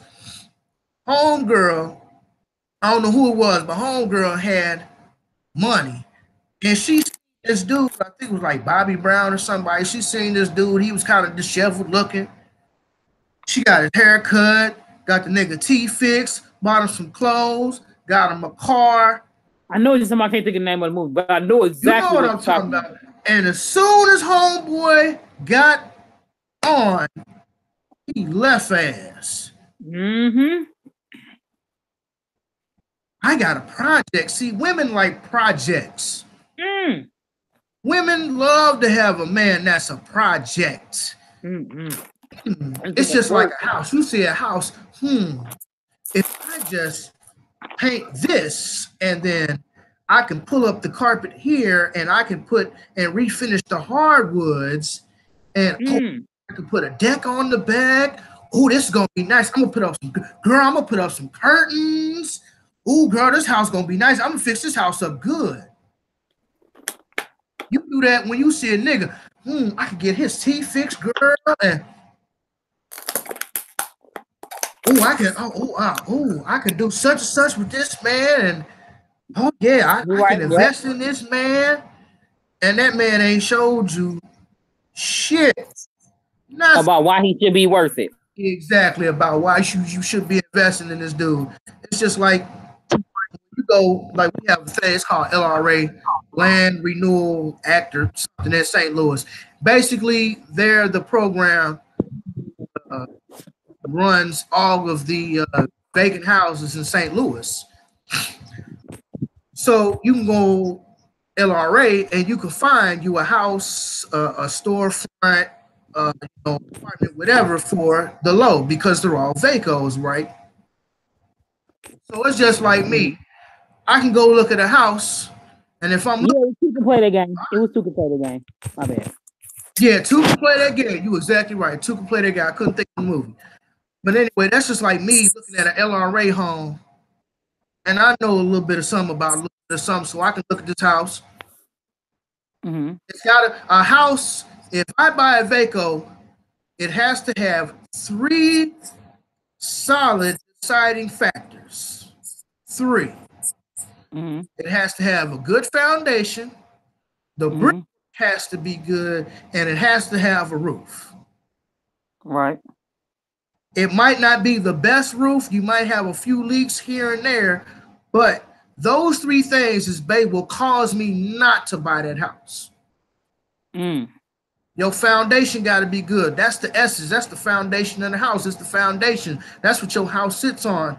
If you go in the house and you see that the foundation is crumbling, foundation work is going to cost you thousands of dollars. It's not cheap. If you look around the house and you see that the damn whole house needs tuck pointing, maybe it would be worth it. But again, tuck pointing costs thousands of dollars. Are you willing to invest that type of money into this home? Because when your tuck point is bad, like my house, the tuck pointing is bad on the side where my kitchen is at. That is why my fucking plaster fell in a few weeks ago when we had that big storm. Just fell all over my dishes, just everything. Just the foundation, not the foundation, but the tuck pointing, the mortar is bad by the kitchen where my stove is at. And you see, water is going to keep continuing to get behind the bricks. It's going to continue to do that. Mm-hmm. Eventually, it's going to wash all the mortar out. And at that point, once majority of your mortar has washed out, your house is going to collapse on each other. So if I see a house that needs a lot of tuck pointing, I might not invest in it. It's the same with female. I will make an investment in a female, but if I see you ain't worth it, I just like investment like dinner. Like I don't do no other purses and shoes and all that old shit. Those are privileges. You have to earn those. Those are privileges. Those are not free. I ain't Captain Simp, Captain Saverho. We don't do that. My name is not Derek Jackson, okay? You stupid. Oh, everybody hating on Derek Jackson. Oh, never trust a nigga who only make videos in his car. What? He one of them at the park niggas. But anyways, like I'm saying, bro, I'm not gonna make that initial investment. Like I want to. It's no different than me bidding out a landscape job. I bid out this dude landscape job, and because I did not take enough time to properly assess this job, I took an L. And what I mean when I take an L, I didn't make as much profit as I should have. Okay. I'm not hustling, and sometimes I have to remember I'm not hustling. I'm running a business. Mm-hmm. If I'm hustling, I can charge you the price for material and labor, and that's it. But if I'm running a business, I have to charge you for material, labor, and extra. Because see, I have to be able to pay myself, my employees, and have money to funnel back into the business. Yep. I underbidded the job because I didn't take enough time to look at this man's property and assess the prices. So once I started, I think I spent about $80 in mulch. And I paid myself, well, I charge people $30 an hour for my services. I don't pay myself $30 an hour, but that just leaves that grace period to have that extra money to be funneled back into the business. Everybody does it. You might get paid $15 an hour. Your company might be getting $35 off of it. Right. That's how it goes. But anyways, I didn't take the time to check the job out. I did it. I finished it. Dude was completely happy. And he threw me some extra work too, some side work, some seed work. So that's cool. But I'm still kicking myself in the behind because I know that I should have charged him at least probably about $40 more. Yeah. You know, I charged him $180, should have charged him probably about $220. Mm-hmm. But I didn't. But still, he threw me some other work, so I'm not completely upset about it. But I just say, like, you must look at the people or persons you're invested in, and if they are worth investing. If you came to me, Becky, and you said that you needed X amount of dollars for, I don't know, maybe you start a new book line or you trying to start a publishing company or something, I know that I can be like, okay, Becky, how much you need? I don't even have to ask. Why? Be like, you just be like, hey, I want to start a publishing company. This is how much I have. This is how much I need. And I might not have all of it, but I can be like, oh, well, here you go, Becky. You know, it's no problem. Because I know Becky is going to give me an ROI, a return on investment. Women don't look at getting a return on investment. I think they just want to have somebody that they can try to change and try to mold them into who so like, them to you be have instead some of who women. they are. You have some women that feels like I have a huge problem with the word train when a woman says, "Oh, I trained him," or "I trained, this person." Like, I don't know. Maybe it's me. I guess you do teach people, and teaching is a form of training. But Right. I don't know. That word just seems it's too mothering to me. Does that make sense? Sorta. So, like, a lot of women feel like, "Oh, well, I trained them well." When I'll say this, the context in which I've heard people say train, it's almost like they're talking about a dog. Right. So I don't know. I think a lot. I do agree. Some women do look at men as projects. I think men do too. But not as much as women. That's fair. See, I don't think men try to change females per se, but I just think that dudes get so caught up in physical attraction that they miss everything else. This bitch ain't shit. She done slashed your tires. She done egged your car, broke out a couple of windows at your house, rolled up to your apartment at all hours of the day and night. Mm-hmm. Did But all kind of stuff. Did all kinds of stuff, but you overlooked that. Damn, that pussy good. She got a fat ass. Like women, like people will tell you who they are. It's just like it's a joke. This is not serious, but it's just like if a female is like, "Oh, you was to cheat on me, I'll cut your dick off." I'm just playing. Nigga be like, "Oh yeah, she just playing." Like, no, brother. Nope. I don't think so. Nope. Don't sound like she playing to me, nigga. Or like one dude said in the Diary of a Retired Black Man, he's like, yeah, I'm 26 and my baby mother is 21.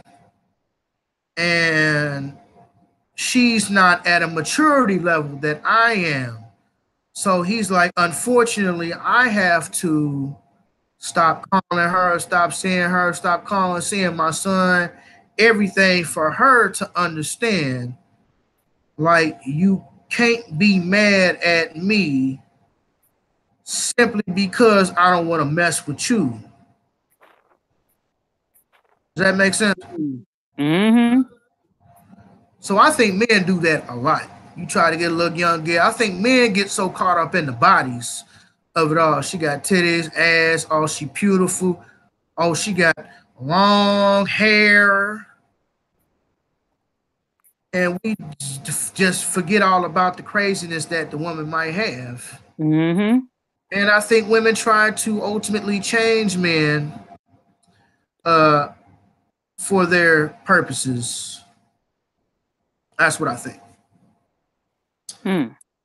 But anyways, Rebecca, now there was a story of a black woman in your area of Shawnee, Kansas, who was killed by a suspected white supremacist for threatening to tell everybody that he had AIDS. What do you think about that? Because I was shocked. I was like, oh, Shawnee, and I tagged you not knowing that it was Shawnee, Kansas, but I'm like, well, damn, that's Shawnee. Come to find out, you actually live not too far from the woman. I live 1.5 minutes. 1.5 minutes down the street from this lady. I feel sorry for all the victims that he was able to touch. He was basically lying, befriending black people to give them AIDS, and he was really part of the Aryan Nation and all that. He didn't like black folks at all. I mean, at all. So he was just lying, befriending black people so that he can infect them. Damn. Apparently, he's been in and out of jail for assault. Different other various crimes, and he lived right next door to this lady. That's crazy. So, yep. Rest in peace to the sister. And And her son was living with her at the time, but he wasn't at home. He was gone somewhere else. And she was originally at her friend's house on the Missouri side in Kansas City, Missouri, and then ended up coming home or whatever. And now her family feel like it's their fault because they let her go home, and it's just a whole lot of other stuff that you have to deal with in regards to that situation. So yeah, it's sad. That's horrible, man. I heard about it. I was like, oh man, really? And now we know that dude was giving AIDS to a whole lot of other people. Mm-hmm. His kids ain't fool with him at all. Who, the white dude's kids? Yep. His daughter does not fool with him. This kid's don't fool with him at all. Mm-hmm. But they had been saying for a long time that he was racist and he was prejudiced against black people and all those other stuff, and people weren't listening. Yeah. Wow. I mean, I all I can say, man, is just be careful who you befriend. Yeah. And, I mean, that's all I can say, man. Just be careful who you befriend. You know, start looking for some red flags. Now, I will tell you this. Ever since that situation happened, I've seen about 6 houses go up for sale. Wow.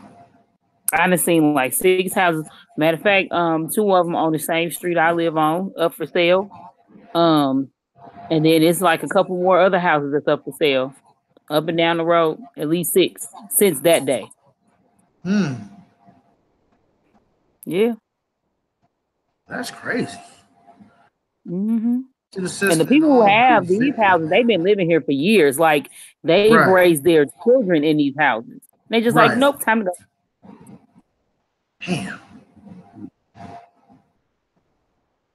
Speaking of children, Becky, you familiar with the story of the 2 black women? The one sister had a beautiful baby girl, and another sister, now I'm reluctant to call her a sister, but the other sister stole her baby from the hospital. Oh, yeah. Raised this child for like, what, 18, 20 years? 18 years, the girl tried to go get a job. Yep. 18 years. The girl finds out that her mother is not actually her mother. And she finds out that her mother kidnapped her from the hospital and the bitch was in jail. And her actual birth mother was like, so I guess she was happy to find her daughter. Yep, at first. And I believe that she was, like you just said, like you said, women try to rush things. Yep. I think she tried to rush it and got mad when the girl was like, well, you ain't my mom, or she still considered the woman in prison her mom. Yep, sure did. Now, that's absolutely wrong of the one woman to steal that woman's child. Like, I don't know if she couldn't have kids or whatever. I mean, I guess she did a decent job raising the little girl. But the birth mother, baby, you should have given it more time. Like, you can't just expect for your birth daughter to consider you her mother, and she just met you for like the first time in 18 years, or y'all may have spent a couple of days together. But the woman does not consider you her mother. She considers the woman in prison her mother because that's the one who raised her. And then you're going to have the nerve to say, I wish I had never found my daughter. You raggedy bitch. Yep. You hella raggedy. You hella raggedy. Yep, that's what she said. I understand you. I understand she hurt that your daughter still considers the other one her mother, but damn, baby, you ain't even give it no time. it's like me and my cousin Corey, shout out to Corey. Me and him got into a disagreement years ago. This is like right before my brother's wedding. A bunch of my family had flew down from Arizona, some other places for my brother's wedding back in 2010, I think 2010. And my birth grandmother, I don't know. I've met her once, and I think I only met her when I was a child, maybe 3. Mm-hmm. I've only met my birth grandmother when I was like 3. And I haven't been out to Arizona since, so I never grew up around my grandma Max. Mm-hmm. You know what I'm saying? I never grew up around her. I don't know her to this day. May God bless the dead. I still don't know her. I didn't know her. When she died, I didn't feel anything. I feel for my family members, my uncle. That's his mom. He grew up around her, spent a lot of time with her. Mm-hmm. Aunts and stuff, cousins that grew up in Arizona. They know Maxine. They know Grandma Max. I don't know her. Me and my family been in St. Louis my whole life. And she ain't never came to visit us, and we ain't never go out there to visit them outside of that one time. Right. So when she passed, I didn't feel anything. But this was just recently. But my cousin and them came down for my brother's wedding. He said something about Grandma Max, and I was like, I don't know her. I don't consider her my grandmother. He got mad. How can you not consider her your grandmother? Woo, woo. That's your family. Woo, woo, woo. I didn't grow up around. I was telling my cousin Corey, I was like, I didn't grow up around her. I met her when I was a child, and obviously I don't remember that.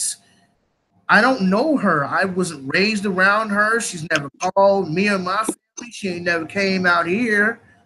And we ain't never went out there. So it's like, I really don't know her. I don't acknowledge her as my grandmother. Genealogical wise, I understand that as my birth grandmother. Right. But my grandfather's wife, Mabel, may my grandfather rest in peace. Yeah. More of a grandmother than Maxine, because I kind of grew up a little bit with Mabel, even though I don't necessarily consider her my grandmother, but she was closer to a grandmother Than your actual grandmother was. Then my actual grandmother lived in Arizona. Now my mom's family, who stays in Bowling Green, that's my grandmother, that's my grandfather. I didn't necessarily grow up around him, but we went down there more. We went down to Bowling Green at least a couple times a year. It's only a 5-hour drive, 4 if you're driving pretty good. So then my peoples, then my grandmothers, then my cousins. Hell, I got aunts and shit I really don't know. I got shit on my dad's side I really don't know.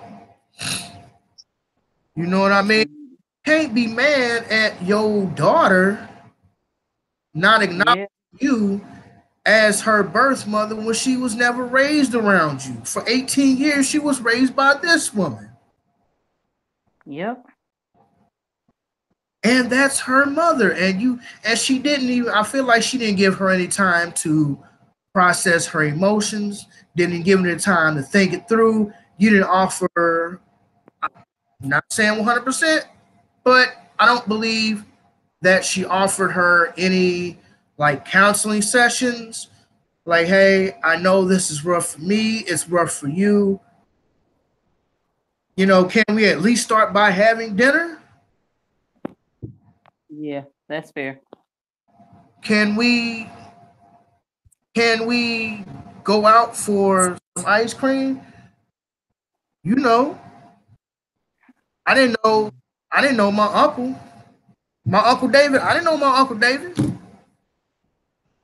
I didn't know him. He was in Arizona. He was doing what he did. I knew him a little bit from letters and stuff that he would send me from prison, but I really didn't know my uncle until he moved down here. Now me and my uncle cool was a fan. Mm-hmm.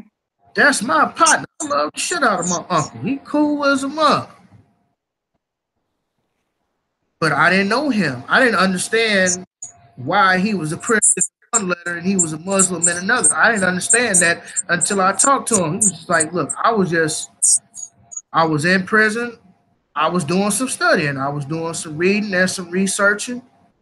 And he's like, you know, realistically, the only reason why I became a Muslim is just to learn the teachings. He said, that's all. But I didn't understand that. But you wouldn't understand it until you talk to somebody.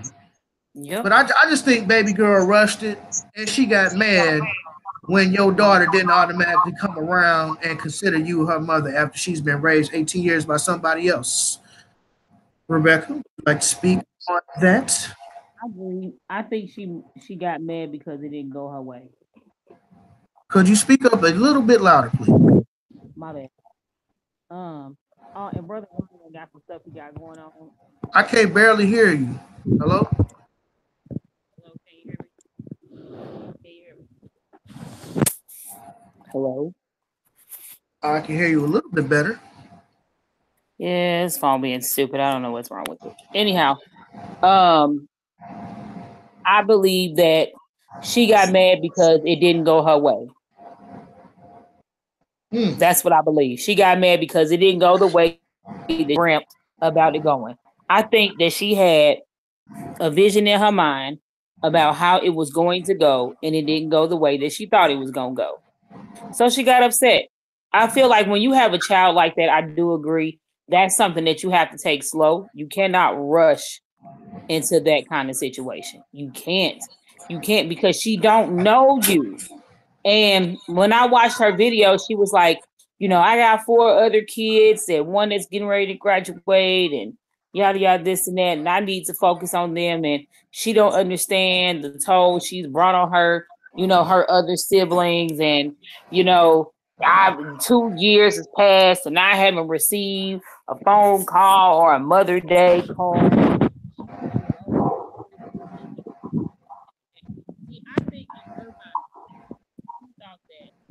Hey, I think your hand covering up the mic. Okay, hold on. I think that she thought that once the truth was found out, that Kamaya was going to say, I hate you because you lied to me my whole entire life. And just cling to her birth mother. That's right. What I think she thought. And I think she thought that everything was just going to be good. And she had this whole fairy tale vision of what she might have thought would have happened. And when it didn't turn out the way you wanted, you got mad. So now you're angry at your daughter because she was raised by somebody else. That's a place, that's something that you would have to come from a place of understanding. You will never have a regular mother and daughter relationship that you want to have with her. That's not going to happen because everything she knows about who she is, how to be as a woman, she learned from somebody else. Now, it's like you're blaming Kamaya for loving a parent that parented her. It wasn't right under the circumstances because the lady shouldn't have stole your child. But I mean, looking by who her daddy is, I don't know if that was the right decision. You know what I'm saying? Like, I don't know. I think when I seen between the interview that I saw and what I seen from Kamaya on Iyanla Vanzant, like that situation got so out of control that one of the producers ended up breaking his foot because of her, because of Kamaya. Kamaya was on Iyanla Vanzant, right? Fix My Life, and Fix My Life. When I say she cussed that lady out so bad, I don't think I've ever seen nobody, not even DMX, cussed Iyanla out like Kamaya did. And DMX went off on Iyanla. I saw that. Thanks, gonna give it to you. Nigga, DMX clowned her. This little girl was like talking about literally killing. Like she literally was talking about killing this lady on camera. And it got so out of control where one of the producers, he ended up breaking his foot or breaking his ankle or something like that. Like it was an unnecessary escalation. Kamaya got mad because Iyanla told her she asked her boyfriend and her daddy to not respond to her text messages. That she kind of need to sit in her situation for a minute. And that went from her like cussing her out, cussing her daddy out, cussing her boyfriend out, pushing them all upside the head on camera. Like it was just all bad. I don't think neither one of these women was probably the best fit to raise this girl. And her daddy ain't the best fit either. And he let it go down. And I think the daddy was just so afraid to lose his daughter again that he just let her do and say whatever to him and to everybody else because he was afraid of losing his child. Now, Kamaya's mom, on the other hand, she's the one who called Iyanla to be on the show, but she didn't show up. Everybody else showed up except Kamaya's birth mom. And Kamaya's mom refused to show up because she felt like Kamaya didn't love her, Kamaya didn't like her, Kamaya didn't want nothing to do with her. But you tried to rush everything. Like, that's something that you should have just pasted out. You should have just pasted that out. You cannot rush into a relationship with somebody who don't know you at all. Thank you. That's how I feel about that. Like, and then you mad, you like a kid throwing a tantrum. You mad because it ain't go the way you wanted it to go. That's how we do as women sometimes. We have these fairy tales and visions of things and how we think they should be and how we think they should go. And when it doesn't go the way we want it to go, then we get angry. Now, what do you say about the people who fall in love and get married in less than 6 months? That's got to be the dumbest shit I ever seen. Let me explain something to you. I will never understand that. I'll never understand it.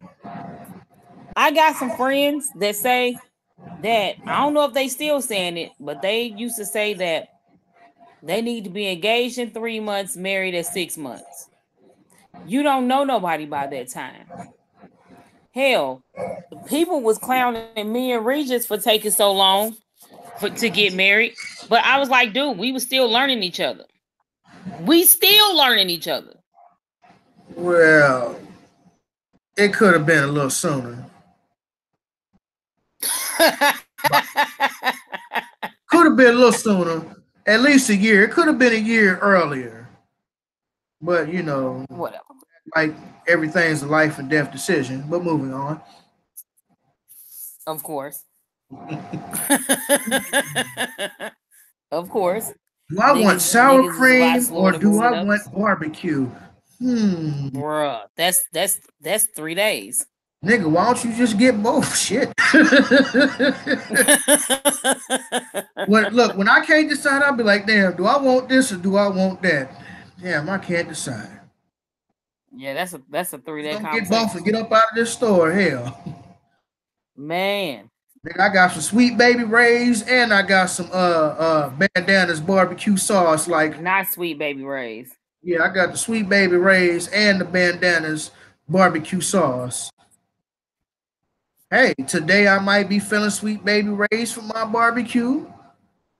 Tomorrow I might be feeling KC Masterpiece. That's my prerogative. But what I'm not going to do is take 3,000 years to make a decision. Oh my gosh. It's not even about being impulsive at that moment. It's just like, okay, can we figure this out so we can go on with life? But sometimes impulse is good, though. Sometimes it is, especially when you sit in the drive-thru for 8 hours. But, you know, I digress. Hold up, the drive-thru? Yeah, drive-thru. So you done burn up a whole tank of gas trying to figure out what you're going to get out the drive-thru. Bruh. But I digress. I'll say this. I think it's dumb. I think anybody who try to run into a relationship after 6 months is a very impulsive decision. And your marriage is going to prove why it's an impulsive decision. Everything in your marriage is going to show up to show why the situation was impulsive and why you shouldn't do it. Been there, done that.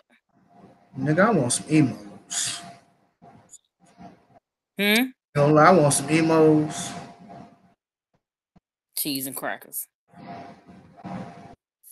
fire though. I just don't like the emails on Natural Bridge and Union, man. They so motherfucking ghetto.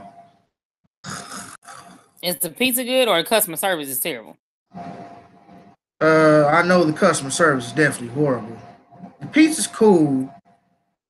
It ain't as good as the one on the south side when I stayed on Pennsylvania when me and Kim was together. When I stayed on the south side, it's an Emo's right on the corner of Pennsylvania and Gravois. Well, it's like Pennsylvania, Arsenal, and then Gravois. Fire. They got some of the best Emo's in town. That one and original Emo's on Hampton. The Emo's on Hampton be fire. Emo's on Hampton be so fire. People love Emo's. I tell you this, white people eat Emo's. They eat it here all the time. But it's not the same. I think, you know what, and I don't even too much care. I don't even care for pizza, and I don't care for Emo's at all. But that Emo's here is actually the bomb. It's actually really good. Now, before we can get that Ferguson Chinaman down there. Man. Good, won't it? I told that man too. I told him last month with St. Louis, I said, if y'all opened up a Chinese restaurant in Kansas, y'all will run them out of business. Whoa. I'm like, y'all would have to get locations all over. Y'all would have to. Because y'all will run them out of the business. It was with one girl. We was talking about it when we came back in training. And she was saying, man, I wish I could go to St. Louis and get some rice. She tried to order some Chinese food and she looked at it and threw it in the garbage. And she ain't even from St. Louis. But she won't eat the rice here. Nigga, she was like, it's not right. It's nasty. I hate it. Nasty. It tastes disgusting.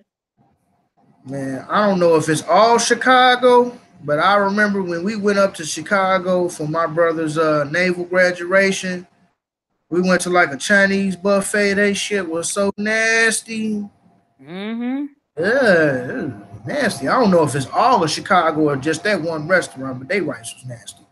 But Chicago people, they come to St. Louis for the rice. Oh, well, I guess all their rice is nasty then. Yeah. No, I'm talking about like the closest I've ever gotten to decent rice here is like if I go to like Kyoto's Sushi and Steakhouse. That's the closest you're gonna get to decent, tolerable rice. But St. Louis rice, there's nothing like it. I don't like that blonde rice, nigga. Give me that dark rice. Blonde, I'm telling you, that blonde rice with peas and carrots, and onions. Well, you know, typical rice box come with onions though. It don't matter. Man, I seen this post. I actually posted on my Facebook page. It was a post of this company that builds secret passageways in your house. Best thing ever. I'm so jealous. Because, you know, when I was a kid, I used to come up watching Batman, and he had that clock. He would pull on that clock, and the clock would come to the side. He got like a whole bat cave in the basement. I wish I had one, nigga. If I get money and I got a house, nigga, I'm getting me a secret passageway built. Swear to God. I think I would too. You want to come down to the man cave? You got to pull that owl on the shelf. You know what I would do? I would get a secret passage, as well as one of those things where, like, if somebody getting on your nerves and you no longer feel like talking to them and you won't leave, panic room. And just get one of them buttons where the floor or collapse underneath them and it just shoot them outside. Oh. Yeah, what's up? I am Boulay. We are a secret organization of black people who run the world. This is Shakedown. That's right. Are you selling bootlegs? No, I'm good. And I'm good, buddy. No, I am Boulay. B-O-U-L-E. That nigga say, well, look here. Daddy Tubbsy, what? Say, why don't you just get he said, why don't you just take your hair and your evil ways and get the fuck up out of here, cuz. Then he hit that button and homeboy slid out. Matter of fact, Mr. Burns used to do that same shit on The Simpsons. Yep. He's like, oh, Mr. Burns, could you see fit to give me a loan until payday? The dude be like, release the hounds. Nigga, Stupid. have me a secret armory, nigga. I want a secret armory in my house, nigga. I just want a room where it's just a whole armory and you can't access it unless you know where to go. It's just like a whole armory in the house. I don't mind me. Just thinking. I think we had a great time today, Rebecca. Yes. Going on close to 3 hours, so we're gonna get the hell up out of here. I didn't know it's been that long. Yeah, it's nice to see that brother Yannick. The black antagonist. The black antagonist. Stop by for a visit. The brother Ron. Brother Ron was supposed Brother to be Ron. on this week. I guess he got tied up. He got a wife and a newborn. So shout out to brother Ron. Hey, get with Ronald Poncho Stevens, bro. He got the Iron Code hats. I think they're going for like $20 a wop. I need to get one from him. Yeah, I think I asked him. I think they're going for like $20 a wop, $25 a wop. So if y'all need them Iron Code hats, hit up my man Ronald Poncho Stevens. Yeah, man. I just got the usual. Moorlawn, St. Louis. Started a new job. I'm no longer working at the Metro Link, which means I get a new schedule. So I'll probably be working Sundays. So we'll probably be choosing another day to do the podcast, or I might just have to figure out, just do it whenever, unless I get a permanent schedule. Whatever. But we'll figure it out. We ain't going to stop. But I'm just going to say that praise the Lord.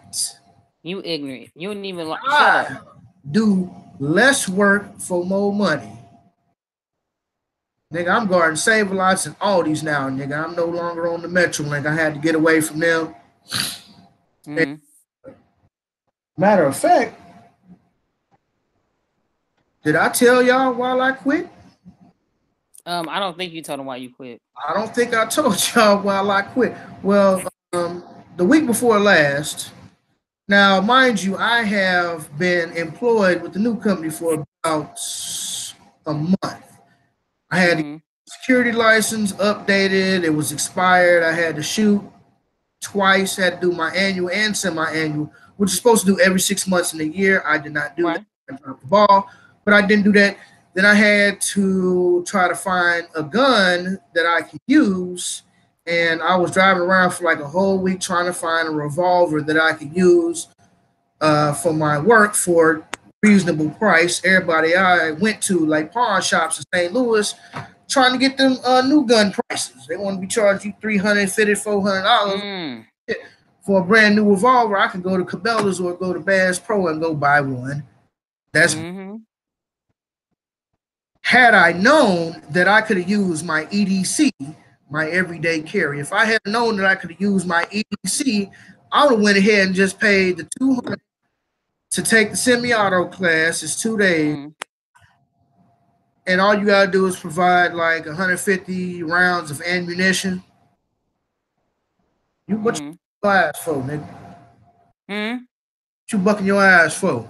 Cause I seen this ugly picture of R. Kelly, that I Admit song that he just came out with. I keep getting updates about it. I haven't listened to that 19-minute song. So I listened to it today. I ain't listened to it, so we'll probably discuss that next week. But if I had known I could have used my EDC, I would have just took the semi-auto class. But according to St. Louis County rules and regulations paper that they give you, it can only be these models and it can't have an external safety. Well, I have a Taurus and it has an external safety, so I thought that I was out. But come to find out, homeboy who I used to work with at the Metro, I don't know dude's name, but I've seen him a couple times. Homeboy that used to work at Metro with me got the same pistol I got. And we was in the office and I was looking, I was like, hey, bro, that's a Taurus. He like, yeah. I said, that's a Millennium G2. He was like, yeah. I was like, that's you just qualified with that? He was like, yeah. I was like, what the fuck? I was like, I thought we couldn't even qualify with that because that wasn't in the St. Louis County regulations. And dude was like, down there qualified with it, show me his paperwork. This is my paperwork right here. I said, I'll be damned. If I had known that, I would have left. I would have been started, and I would have got the revolver. Now, I do like my revolver. I got a Rock Island 38 that I got from the pawn shop. I like it. It's cool. I do want to change the grips out on it, though, because the grip has texture, but it's kind of smooth. So, like when I was in the range the other Friday, 2 Fridays ago, you know, like after you start shooting like multiple rounds, your hands start sweating and, you know, the gun starts slipping, which messes up accuracy. It's not like my Taurus, which it has like these almost like sandpaper like grips on the handle. So you can grab it and you can hold on to it. Even if your palms are sweating or anything, you can hold on to it and you're straight. But so I spent a whole week, everything. So I had to do that. Then I spent a whole week looking for a gun for a reasonable price. Come to find out, I found one and I ended up getting it that Thursday or whatever when I got paid. So Wednesday, I worked Tuesday at the Rock Road. Wednesday, I came in at Forest Park. I forgot my ID. When you work security, you're armed, you're supposed to have your ID. I know that. I just didn't want to go back home. I usually never get checked. Nobody, St. Louis County, nobody ever checked your badge. So I'm like, hey, I can get away with it. Turns out the lead fair inspector was going to do an inspection on me. And I was like, well, I ain't got no ID.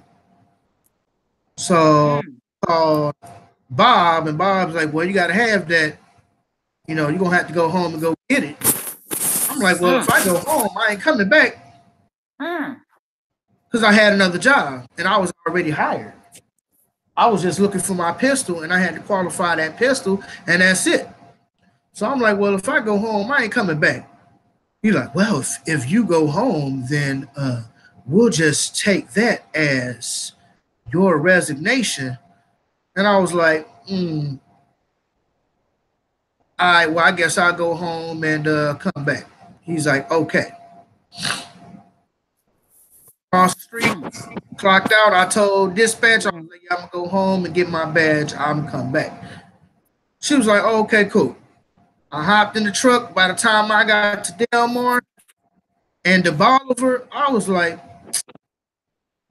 nigga, I don't need this goddamn job. I text my boss, consider this my resignation. I quit. That was it. That was it. Because the thing about it was, I was just trying to work on up until the point where I started my new job. And the thing is, I was going to call off Thursday anyways so that I can get my gun, because we get paid Thursday. I was going to get my gun, go down to Champion, my paperwork, so I can qualify Friday morning. So realistically, they just pushed my timeline up a day. I was going to call off Thursday anyway, so Wednesday, without missing a beat, I went home, loaded up my truck, cut my yards. What's up? Wellston, you know, my little old stomping grounds, rolled over to Wellston, talked to the guard on duty sheriff for a minute, talked to Resenda at the Link Market, got, you know, just bought a couple alkaline waters and some apple juice. Talked to them for about 20 minutes. He said, oh, so you would go. Yeah, they said the guard walked off the job, didn't come back. I said, yeah. I already had another job. I didn't need this job. And I was going to call off tomorrow anyway. And I didn't even go home, go to sleep. I went home, changed clothes. And I went to work, cut my yards, and made more money that day than I did working for Metro anyways. So I was like, I don't need this job, fuck it. And I don't miss it, nigga. Everybody's the same thing. It's like a weight being lifted off your shoulders. The homeboy who was in the office with me, we was telling our scheduler, we was like, man, it's like a weight being lifted off of your shoulder. He was like, man, y'all being petty. We was like, nah, bro, you don't understand how that Metro account is, dog. Like, trust me. That's what they trying to lead. But yeah, I quit. I'm now an officer with Champion Security. I do all lots.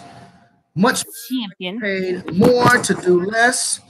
And as you know, of course, it's all type of honeys that come through. Not like I too much care, but you know, I like the eye candy anyways. And then you know, store employees is cool. But yeah, man, I ain't got to worry about as many dope fiends. The most I got to worry about is somebody trying to steal a pack of ribs, or you know, trying to put some steaks or something in their pants. Really? That's it, pretty much. I mean, yeah, they like to steal the Kool-Aid, you know. They'll get like 18 packs of Kool-Aid and shove it in their pocket. But I mean, other than that, I like my new job, and I'm on the evening shift now. So like I say, my schedule is going to be changing up, and we'll find another day to do the podcast. Facebook, David Landrum, King David in the parentheses. Morlawn St. Louis on IG, The Overweight Lover on IG. And that's all I got for me, Rebecca. Same old, same old. You can reach me on the Twitter and Instagram. Twitter and Instagram, LadyQ1502. Also, you can reach my book for purchases on Lulu.com. It's LULU.com. It's actually doing a lot better than it was doing when it was on Amazon, so I appreciate that. True. That's what's up. Other than that, you can reach me at Facebook, Arthur R. Quarles. And I am on the blog, but I don't know if we want to say blog as of yet. So that's where I can be Homegirl gets no love on my show. Yeah. So I'm not going to say the name of the blog out of respect to the host. But if you find it, you find it. Homegirl can't get no promotions on my page at all. So. Her or her nasty ass looking weave. But you can reach the Black Antagonist at blackbeansoup.com. That is blackbeansoup.com if you want to get you scandalous for that. Yannick gonna be like, what the heck? I'm telling you, man, that is the perfect. I think I came up with the perfect name for that fool because he is always poking the bear, man. Yeah, he's the Black Antagonist. We got Metu. You know, Metu, aka Wait, aka No Comment. Brother Metu. Brother Ron. My nickname for Ron is Mr. Iron Code. Yes. Start calling him like Mr. Iron Code is in the building. And shit, man, we'll see you next week with that 19-minute R. Kelly song. Wait till you hear it. You'll be like, what the hell? I've heard commentaries about it. I actually haven't heard the song. I probably will not be listening to it today. Matter of fact, I'm thinking to call that emos up and find out what they talking about today. So I got a craving for some emos, man. I don't know why. I kind of been like that. I had a craving for hot wings, and you know I ain't too much on hot food like that, but I didn't have a craving for hot food. And like you did have some hot food yesterday. Peace, love, and chicken grease.